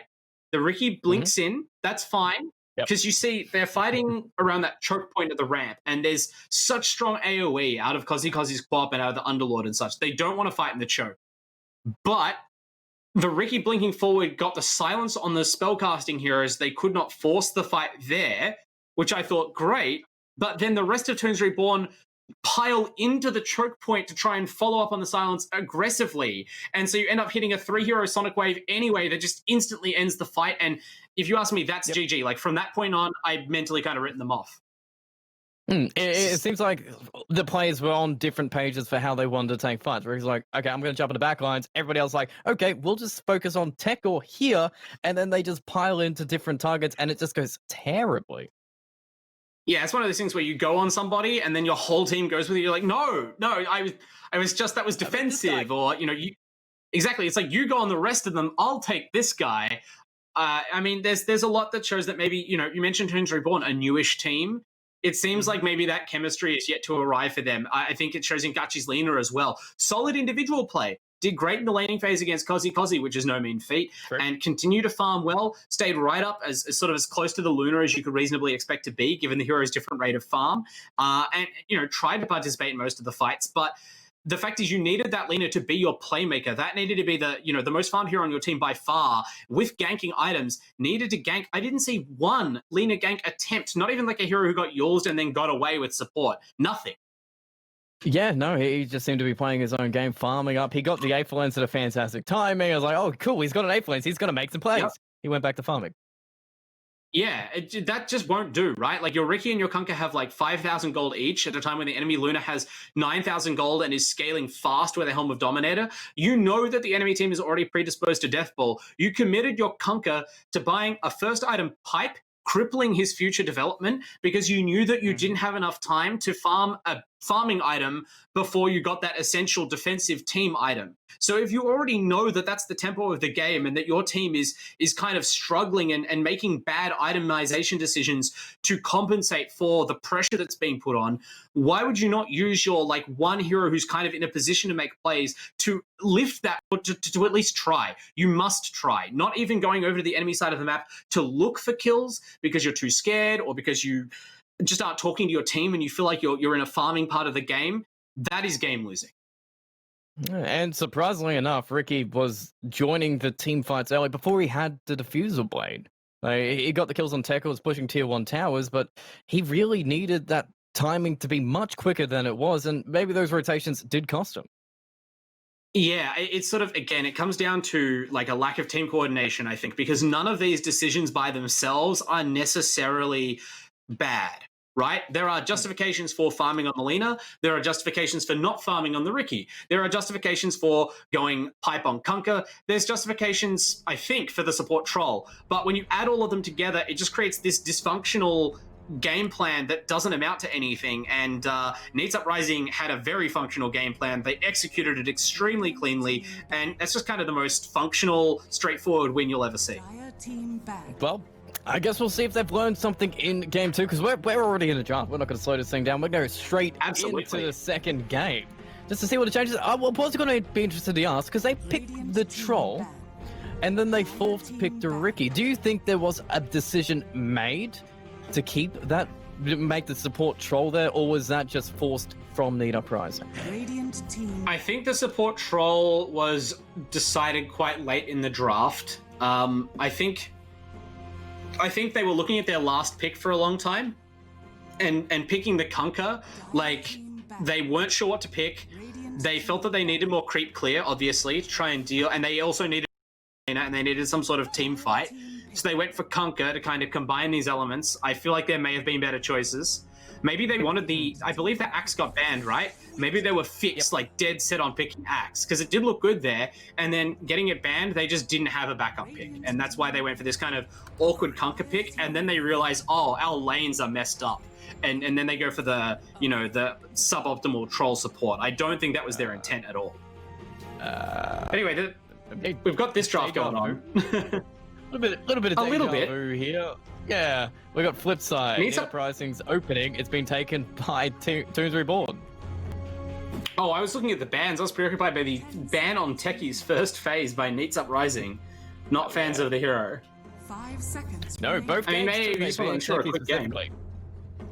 Yeah, fair enough. Just hate it. Don't want to play it. What do you take from ToOnz Uprising taking Neet Uprising's opening here? Both of their heroes, Spags, Grimstroke, and Kozzy's Queen of Pain. I think that both of these heroes are just generically extremely strong in all configurations of the laning phase and in like short, medium, and long-term games, and picking them as first two is just good, no matter who you are. Fair enough. There you go. And speaking of good heroes, Riz is back on his lone druid, second pick up. Oh, they let it through. With the Witch Doctor in support, so you immediately have to respect the push potential, right? Like, okay, Witch Doctor is a solid support all round, but the two things he's really good at are zoning out tanky offlaners. Like, you can't really play a Pit Lord or any hero of that sort into Maledict. And the other thing he's good at is supporting pushes with the very efficient heal over time from Voodoo Restoration. So, what is Lone Druid good at? You can already see a strategy being threatened by the Neets, just to see how they react. And they react with a Tusk. Nice physical damage, good burst, especially with the Grimstroke. You can still get that snowball combination with the Inkswell. So they've got the initiation, which was a little bit awkward last game. So maybe they can pressure Riz, constantly kill him, and slow down his timings. That's true. This could even be your offlane if you want. Like, Tusk can be a core hero right now. What I am interested in is if they'll pick something that has a dedicated synergy with the Tusk's tag team, which is definitely his signature spell at the moment, even though you just, mentioned the combo with Snowball. Some hero that scales with auto attacks or otherwise gets a benefit from that buff is really strong in combination with Tusk. I wouldn't mind seeing a Mars, for instance. People like to pick the Ember. Many options. Yeah, it's quite a flexible hero, but speaking of flexibility, Fury is playing another comfort. We've got the Snapfire back for the man himself. Yeah, another really, really solid support hero. Not especially slanting you towards anything in particular, but just very reliable, right? And always able to get golden levels because that great ultimate, she stays so far out of the action in fights, it's very hard to bring her down. Also a strength hero, inexplicably. I guess the Lizard is very tanky, but the Sniper, okay. Okay, so maybe is the core Tusk here since support Sniper's been kind of jumping up in popularity. It's throwing a bit of a wrench in the works here. You can always still threaten to play core Sniper, but I think a lot of people have soured on the core Sniper. It's just a bit vulnerable, but they at least retain their flexibility, and yeah, it could easily be Tusk Sniper. That's one way to utilize the tag team. It's worth noting that the tag team aura, it's not about standing near your allies to give them the bonus damage. It's which enemies you stand near, and the aura is a negative aura that makes them take more damage from auto attacks. So that it actually makes snipers early game little shots, which normally do a pathetic amount of damage, into sizable hits. You're really gonna be feeling the hits from side to side. Even if you do want to play him support as well, you can put the Tusk and have the same reaction. But speaking of counters here, Clockwork, he's going to be able to find Sniper constantly, disrupt Tusk. It's going to be a fantastic clock game, especially with the combination with Snapfire and Witch Doctor. Yeah, so we've seen already one really synergistic Clockwork lineup today that worked terrifically well, and looks like Neet's are set on replicating that. This Clockwork, I think, is actually a little underpicked, if anything, at the moment. The hero is so strong right now. And, I mean, the natural predator of the Sniper, some keen-on-keen violence. The hookshot, obviously, great for reaching heroes in the backline that are otherwise hard to get to. But in general, Clockwork very tanky and, creates a lot of difficulties for the team. And we're down to the wire here. Neet Uprising, they need a cozy hero. ToOnz Reborn, I'm assuming they need a carry unless we're doing something crazy again, and then again it's ToOnz Reborn. I can't throw anything past them anymore. We got support Troll coming in. It might be position 1, I don't know, Grimstroke? Tusk? 5 seconds I would say if anything it's... ages. If it's another core, then they're going to pick another support. They're going to pick something to synergize with the Grimstroke and have POS1 Sniper. But I mean, POS1 Sniper isn't the worst here, to be honest, right? Like, isn't that a decent way to deal with the Lone Druid? You want to put the bear up front to siege with it, but a Sniper, once he gets a couple of items, is going to just kill the bear when it moves forward to push from a very safe distance. So I don't hate the idea of keeping that Sniper as a farmer. It's a matter of what could you protect it with in that scenario, or which core hero would you pick to then play alongside the Sniper? Maybe a Troll. Maybe. You do already have, you know... Radiant. I was going to say, you'd already have the Sniper, the dual Assassinate with the Grimstroke, so that kind of justifies the hero by itself. Or Tiny, though. Ooh. Tiny mid matchup against the Queen of Pain. I'm thinking how this... Oh, I assume it's the Queen of Pain, but I'm thinking how this matchup plays out. You put some points in Shadow Strike, you keep the damage on Tiny, and Klopp should be having a pretty all-right time, as long as he doesn't go too far forward. So this might be... Is this something that's more cozy favored than draft favored? 5 seconds remaining. Are you sure that it's not going to be Rizz's Lone Druid in the mid? Because I know they do like to change things up and put the Lone Druid mid as well. It could be. There's flexibility there that I didn't even see. Oh, God. What are we doing? I figure that the Tiny might be a support pick to, again, like, reinsure themselves against the possibility of a core Sniper. Because if it is that important to headhunt the Sniper, you don't want to just rely on the clock. Tiny with a Blink Dagger, as soon as you know where that Sniper is, if you can avoid the Shrapnel, blink in, toss him back into your team, he is guaranteed to die. So... you know, there's a lot of options there then for hunting that hero down, as well as, of course, you've got the Snapfire ultimate, which can reach him. So if you think you know the Sniper's position, they have multiple spells with the reach to deal with this hero, which is a pretty impressive drafting feat, since there's not that many heroes who actually have that capacity. It is true. It's like Sniper's being picked into a party he doesn't want to be at, but still, one more pick from ToOnz Reborn. Show me Legion Commander. Or Mars. Legion Commander. I mean, we can throw down any hero and it might be picked up by ToOnz Reborn. It's crazy. Do we just... I mean, what are we taking out? We haven't taken out many traditional carries if we want to go back to the old boring train. I mean, Spectre's still there, Terrorblade still there, Jug, Faceless Void is still there. Yeah, fair enough. Void doesn't seem too terrible, I guess. Obviously, the Witch Doctor's pretty decent at shooting into it.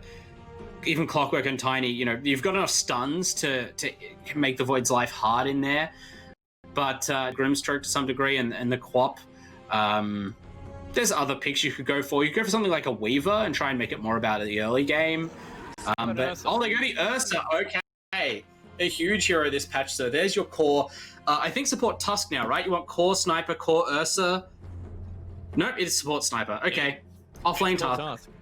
Oh, man. Sure. That's a little bit different. I'm not upset by that. I like the flavor. It's I just figured that normal this time, at least. Yeah, it's so shocking to say that, but core Tusk support Sniper is the more normal configuration in the current meta. I don't know whether it'll prove good or bad this game. I think both options were viable, but certainly this is, I think, a better draft than they had game one for ToOnz Reborn. So, what are you thinking? Can we 1-1 this situation, or will Neet Uprising be able to take another 2-0 in the first week of LPL?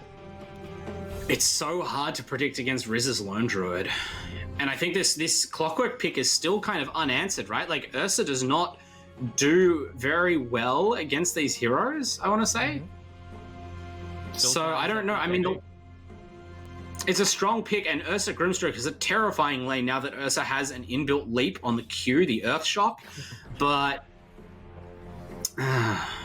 very, very tough call. Well, someone's... You know what? I'm gonna go with Neet's Uprising. ToOnz Reborn, their game one coordination, I think. I don't know if that's the kind of issue you can improve in just one match, and even with even-looking drafts and a decent game plan seemingly on their side, I think it might bring them undone again here. Well, you know what? I'm taking ToOnz Reborn. I think they've got it. It's more standard. Tough. You shock me, GTH. Crazy thing. I'm backing them. I like We've never disagreed on this before, and now you betray me. Now you pick the other side. Right. I like the underdogs. These guys are the All right. underdogs that, you know, we've seen in this competition. Hey, there it is. Yes. Yeah. Oh, TechCore, come on. Come on, TechCore. They almost had it. They didn't die. Look, public service announcement before we start this game. We want to quickly thank WD Black for their support in this season and previous seasons of the LPL Pro League. Psych, it's a sponsor announcement. But no, for real, if you're at that loading screen and you have a battle pass, you have to die. That's the only way to do it. Am I wrong? Nothing you can do is funnier than that. You have to fall on the ground and die as 5 in unison. I mean, if you have a Tiny, I really like Tiny's die animation. He just crumbles in there. If he's in the front, you're like, oh Jesus Christ, what do we do? Yeah, but I like Flail though. Flail's pretty good. It has a bit of flavor depending on what you got. Whatever you do, I think if you do it as 5, it's more effective. When you see everyone flailing or you see everyone fall down, like that's terrific. But TechCore has to be the loner, has to be the odd one out there. Oh yeah, no. A lifetime ago, I lost game. Okay, and we're back at the game. A little bit of a pause and everything's all good. They're probably just having a chat to TechCore going, what the hell were you doing in that loading screen? God damn it, we're a team. We decided to kill each other. Quick pre-game disciplinary meeting. Listen, buddy, you toe the line. You do the die react when we are at the load screen, or else. Okay, so Riz in the safe lane, actually. They are sending Kozzy mid, so you spoke about the favorable Quap matchup. Obviously, Quap has quite a few favorable matchups, but Kozzy must have some sort of plan for approaching this, right? For them to confidently last pick the Tiny and send it in. I mean, you can buy raindrops. That's always fun, but right now, they're just hitting up the toss. They've already got a route, straight up route for Riz to start it off, but there's 3 heroes. It's surprise to go straight for that bear. They want this bear to start it off and make sure Riz can't farm within the lane, but it's half HP and it's safe for now. So no 300 gold for them, but maybe they can just take the runes as a second prize. The bear is just so unbelievably beefy in the early game. If those attacks had all hit, for instance, the Witch Doctor, he would be in the fountain right now. But actually, we brought 4 top now. It's going to be a double surprise. Do we dare go for this rune here? No, they've staying back. They've made their decisions. So, all right, at least it's an even trade this time. Last time they brought 5 heroes top and then only got 1 of the bounty runes, which kind of stunned me. But you know, this time they make sure. So even start on both sides. That's good. No first blood being given up, nothing crazy. It's going to be interesting to see how Gachi does play this lane on a Quap. A much more gank and focus hero than maybe the Lina. You've got the blink to get the initiation, so maybe that's what Gachi was lacking last game. But yeah, as we were saying before, Kozzy on this Tiny, he needs to have a game plan around this because he did pick it into this. Yeah, and well, his game plan is to start off by getting 3 last hits to none, so that's solid. Hell yeah. I can't exactly see what's happening with the lane equilibrium, but it's being pushed back under the Quap's tower, so might make it hard for her to CS, and maybe that's the plan, just to nuke out the wave constantly. Maybe it's because he's sporting the fashion of the day, the Sage's mask. Oh yeah, gonna get that extra little bit of mana to make sure he just keeps on spamming. He doesn't even have a tree, doesn't even care, so he's feeling comfortable. Bond lane and Nagi on this Grimstroke's going to be trying to secure the farm up for this Ursa against TechCore and Fury. But the aggression is still there from this off-lane combination. Fury doesn't probably care about this Grimstroke doing anything, and top lane, it's a pretty safe lane. It's back of the Witch Doctor and Riz on the lone Druid, just keeping back a Tusk and a Sniper. Yeah, exactly. I would be interested in seeing like how the safe lane goes for ToOnz Reborn. I think that's the most like in-doubt lane. Oh wow, they're really laying in with this Maledict. I think as soon as you get a root, they just go in. It's a potential chance. It doesn't matter what happens, as long as it comes out, it's go time. Yeah, it's like how the lane just exploded for Lose Yourself in our very first game of tonight. As the Faceless Void, you get 1 bash and you just kill confirm off it. It's the same thing with this lone Druid bear, and the bear can fish for those roots very easily. It's so tanky, and moves on the Sniper really not going to do anything to it for a long time in this early game. Mid lane doesn't seem too bad. Actually, 6 last hits onto this Queen of Pain, and Tiny's keeping up. Not being shut down the bottom lane either. He's doing fine. He's feeling comfortable. But then again, Ursa, as you pointed out, isn't the best at keeping Clockwork out of this lane. Yeah, that's what I mean. Like, this lane is interesting. Obviously, Grimstroke Ursa is a pretty strong combination, but I think Clockwork is a clear answer to it, right? Like, the cogs and the battery assault are just so difficult for Ursa to navigate around, and then you add the cookie into the mix from the Snapfire, and it seems impossible nearly for them to get a kill cleanly in the bottom lane, whereas the other 2 lanes are relatively even. Well, right now we're just manning up against each other. In fact, mid lane, Kozi, he's found Gachi with a nice combination. Not enough burst damage between him yet, but he's keeping that pressure on this Queen of Pain. Doing actually really well. He is going to be Shadow Strike, but he still has that HP advantage and a little bit of magic resistance coming out from the brace there. It isn't feeling too bad. Yeah, it's hanging in there. So, you know, I guess the plan's working. It's not too flashy, but the farm is there. The proof is in the pudding. Oh, Spag gonna be caught. Snowball's gonna be there with attack him on top. They need some damage, but they've got shrapnel. They've got some good shot.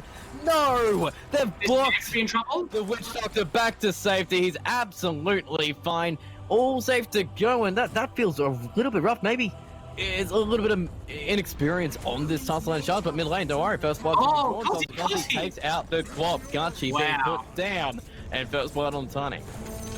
And the tip. I never stopped being impressed with this Kozi. You know, I remember when we started casting the LPL, he was playing like roaming bottom every game, and then switched to mid and has just continued to beat every person he's laned up against in the mid lane. Now even beating the Quap in this somewhat fraught matchup, getting that nuke combo off under the tower to kill her before she's really like in a position to herself burst out the Tiny. And it was exactly as you pointed out in the draft. They picked the Tiny up to get that burst damage, max the avalanche, mass the toss, and just find these really easy kills, which is Cop, which is Sniper, which is Grimstroke. 3 heroes that you can just pick off constantly. Yeah, absolutely. And especially if you manage to snowball out of this mid lane and maintain a level advantage as the Tiny, there may be no better solo killing hero in Dota 2. Like that Blink Dagger just activates Tiny and it only gets worse from there with more items. So a real consequence for ToOnz Reborn if Quap can't keep control of this mid lane. And we see even Snapfire roaming up to help. Oh yeah, just going to secure it. And speaking of a little bit crazy builds, would you say Clockwork is a good Necronomicon buyer? I would say that any hero is a good Necronomicon buyer right now. Like, there's no hero which I would go, don't build Necronomicon on that. Just buy your Sage's Masks and never look back. Yeah, always good magic regen. Happy to use. The runes are coming up. The tosses are good. Gachi already down to half HP. Does blink back to safety with the self. Okay, feeling good. Didn't die to the DD'd Kozi, but the pressure's still there. In fact, he might try for the kill if he's scared enough. Okay. Ooh, yeah. 4 more seconds on the blink. Didn't want to walk up into the high ground there and give Kozi the advantage, but maybe a mistake to leave him alive. We'll see whether Kozi has the chance to regen soon. Still playing in the lane dangerously at health. Going in, but Cookie. It's fine. And there's so many options for them to break up that combo. It's basically just throwing mana away to go for it, unfortunately. It must feel bad for the Radiant right now, but that's a decent stroke of fate. Fury actually to Cogs again. And the Cogs now. The movement speed advantage. Chasing and down Battery Assault is keeping it back. And that's just... You can't get involved. Tackles by... Okay, that's how you do it. You just cut him down. Beautiful. Wow, okay, that was important. Yeah, get those kills on you. Just put Fury back. Get some security for your Ursa in the lane. He's got the last hits and a good advantage, but the Snowball top back to safety to get away from Riz. He's maledicted up, no extra damage on top, so he should be good, but they're still laying on the pressure, and Riz is still having a fantastic laning stage. 36 last hits, 5 denies, feeling safe in this lane. Yeah, it seems like whatever else Neets do, their ultimate goal is to make sure that Riz has a good game, and most of the time you don't even really realize it, but they're just so good at like Kozi puts on a ton of pressure in the mid lane, and TechCore, you know, their laning phase is just so strong generally that Riz is hard to focus on. He just kind of hangs around and farms ultra efficiently, and then you look up at 20 minutes and he's by far the most farmed hero on the map. Kozi doesn't even care about Shadow Strike anymore.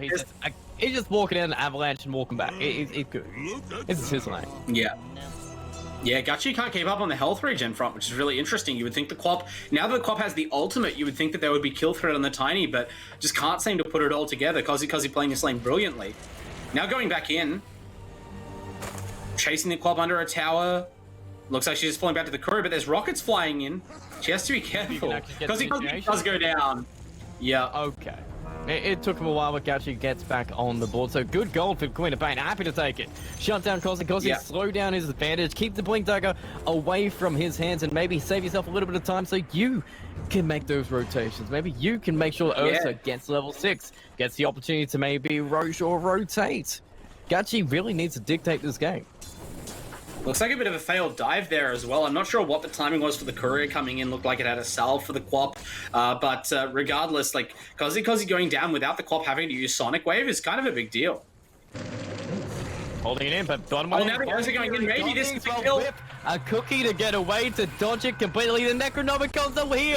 They've arrived and they're chasing down the big bear. Grimstroke. That's a very early Necro. The Culture in there, and it is a Bloodstorm. The hook is ready. It is blocked by the Ursa, but does he sacrifice his own life for this? Yeah, shotgun to the face, getting chased down. Necronomicon creeps are just tanking the down shots, but they won't commit. But the missile will put him in his way. That's rough. The Necro creep. 7-minute Necro book on this clockwork. He's the second most farmed hero on the map. Moves. He's dead. Can he do it? He's got him. Beautiful. The kills they Finally. need. This is the thing about support sniper, right? The thing that makes support sniper good is shrapnel. It does not work like normal spells. Imagine if other supports could save up 3 charges of their best laning nuke / disable and use them all at once in a fight, right? Like, how can you go against that? So every couple of minutes, you just get this, like, almost irresistible initiation, and they wasted one before, but this time the shrapnel volley does the job, and they get the lone druid kill. Huge kill. Wow. Kazi come down bottom. He wants to return a big kill, maybe on the big bear himself. He's already died once, to kill him twice. He can't TP back to the lane. Missile gives him Vigi. Fury's going to stop, but Gachi actually turns up. He's a surprise effect. In fact, maybe they back on out. It's still following the avalanche. The toss combination. Actually, the Suns are going to keep him back for now with the Inksoul Def. Got to control. Is he committing again? This is very deep. It's going to be a Sonic. The damage there. Kazi tosses back the Ursa, but he's got himself the Fury. The overpower chases down Tiny, cuts him apart, and now they're just ripping apart Neet Uprising. They've got themselves a double. They have got themselves the Grimstroke in return, but 3 now dead. Make it a 4. Kazi, what have you done? Jumping the gun on that Tiny. Yeah, that seems so awkward. His team could not help. Oh, okay. Oh, okay. Yeah, Riz just chased down Tusk. That's kind of what Riz does. Yeah, so Riz getting revenge for that kill on him earlier, but I mean, the much bigger fight still went down bottom. That's Neet's Uprising lead has just gone up in smoke with that 4 kill. Big money rolling into the coffers, the Ursa and the Quap, who really needed it after kind of rough laning starts, and now we see Gachi being emboldened by that. But he blinked in. Maybe too bold. Dead. Yeah. Yeah, if you know how to blink to get away, this man is absolutely dead. Fury just waiting for him, shotguns him, and Kazi tosses him. Yeah. Can these teams, like, rein their mid laners in a bit? Just, like, go over to your boys and just, like, pour a bucket of cold water on them or something. Spray them with a hose, whatever you need to do. They're getting a little bit frisky. Kazi's now overcommitted and died twice in a row on Tiny, a hero that you probably should try not to die on. And, of course, Gachi dying there on the Quap. Yeah, a little bit more aggressive, but then again, that's what mid laners are known for. Big, aggressive plays to make space for your cause. In fact, Ursa's having a much better game than he was before, but Riz still right at the top, able to push these towers. Gachi wants another fight. He has not learned the lesson, going in deep. Oh, he's found Fury. They've got the kill, the rotation there. Nice cookie, but no, it's not going to be enough to save his life. So Fury will go down again, but the rotation's taken 4 man out. No one's putting pressure on Riz. Spag's getting some time in the mid lane to get a little bit of XP. Tekko, he's still second top net worth. He's got the Necronomicon and even more gold coming out to him. So do they need to do more to slow down Neet Uprising? That's the interesting question I was about to ask you, I think, is it is kind of the big question of the game right now for ToOnz, right? They actually have found themselves some power as they go into the mid lane. Spag might be, oh my goodness! That's a punt. He dies. Is there a Desolator? What item does the SPX have? No? He has okay, never mind. And a strong arm. But Fury might die too, Kazi coming in. He one-shotted that Witch Doctor with phase boots. What's going on, Ice Frog?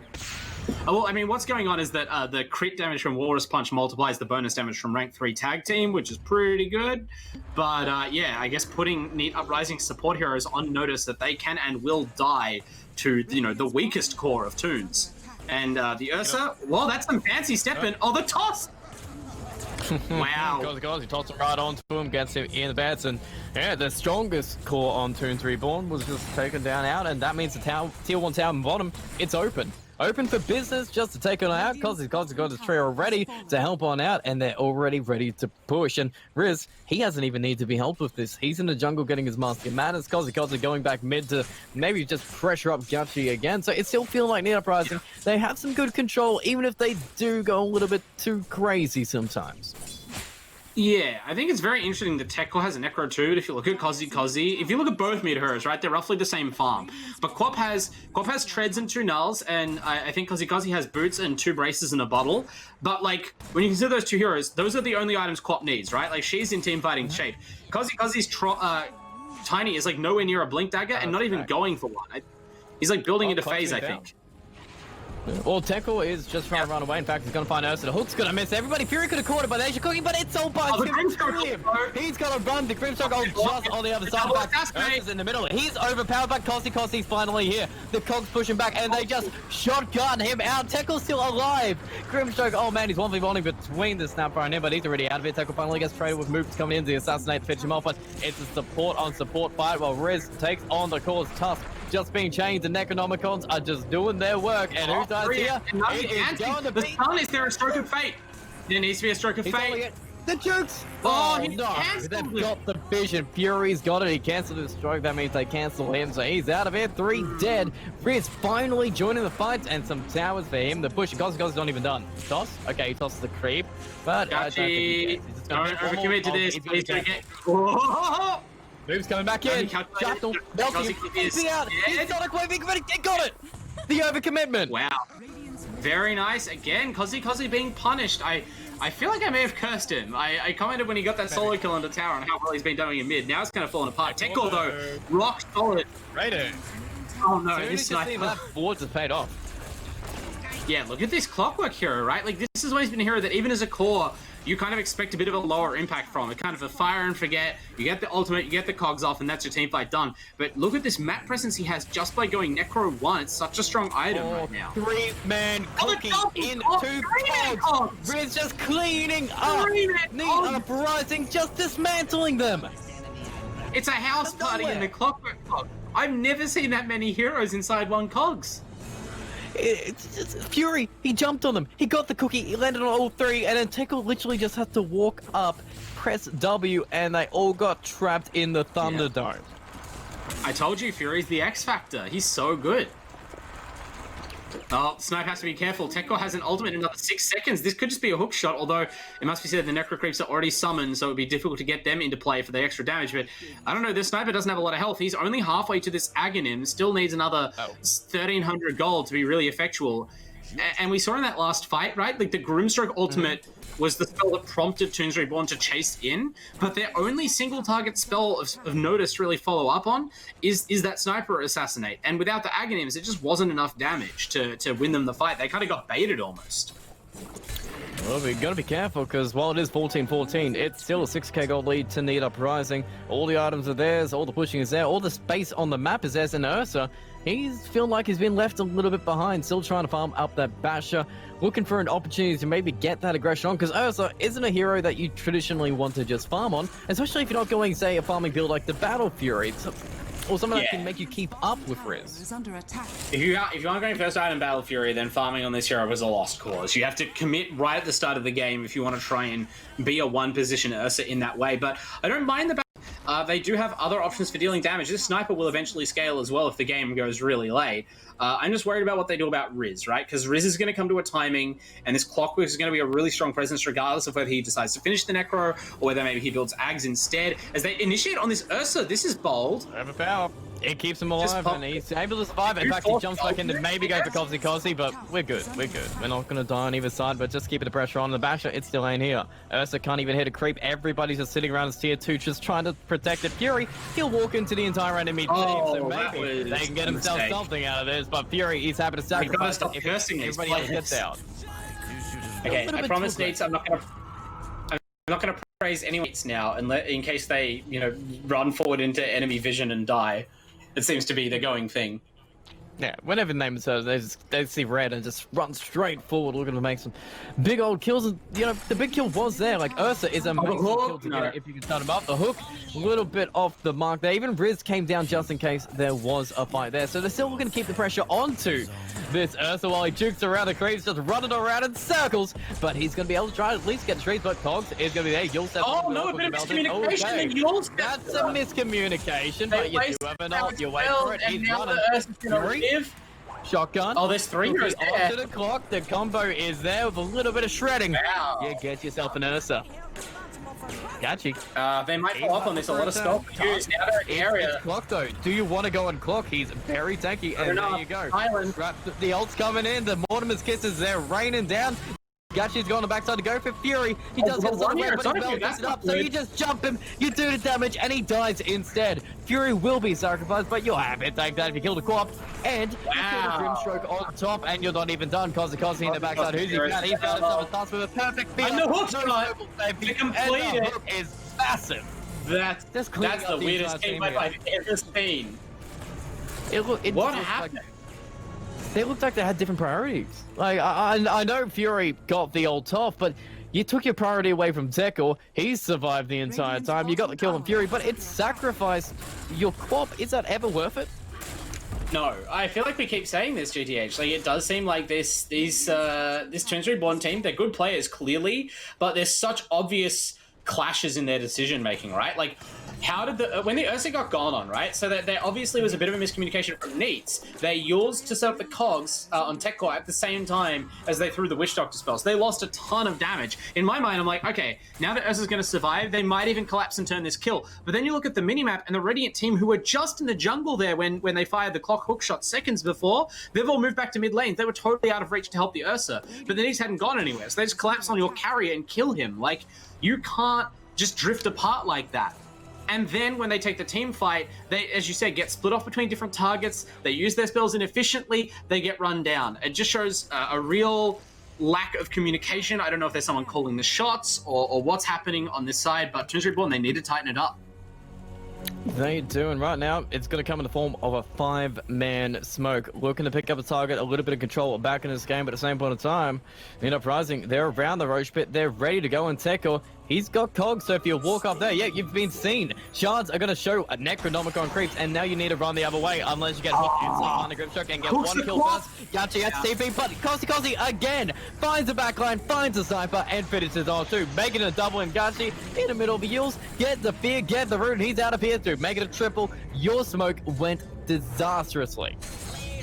Tekor is a killing machine on this clockwork. He's making this hero look so good right now. And this is what I mean about this hero being underpicked, right? You don't imagine clockwork being such an effective core on multiple fronts. Look at this build. It's just a Necro 2 and a Yules. But the Yules is such a great item. Negates the... Oh, as we go into the Roche pit. Yeah, just trying to keep it off. It's a free Roche pit to take for Neet Uprising. There's no real defense at all. You don't have the items ready to go yet on ToOnz Reborn. So have the axe back. Okay, he might get sacrificed. The punch in the air only does half that now. And Kozi, he does it. Whip forward. He's good. He survives. Yeah. Another kill to Neet Uprising. It is just looking They did pull 3 heroes like this though. The Roche isn't done. They're running in. Will they get there in time? It looks like they're going to get the Aegis, but maybe they can pick it off really fast. The last second bash from Roche might leave Riz in a tough spot. He's fine. They have to know that. Okay, Silence on arm. He'll Gachi move forward. Esports coming in there. He does get the true form off, so he's got more HP, and now he's going to be cleaning up. Misses coming out. It's good again. Oh, it is just a clean up sniper. He's not going to find much longer. And the small kills on that. Small notches on the belt. That's so rough. They had the right idea, right?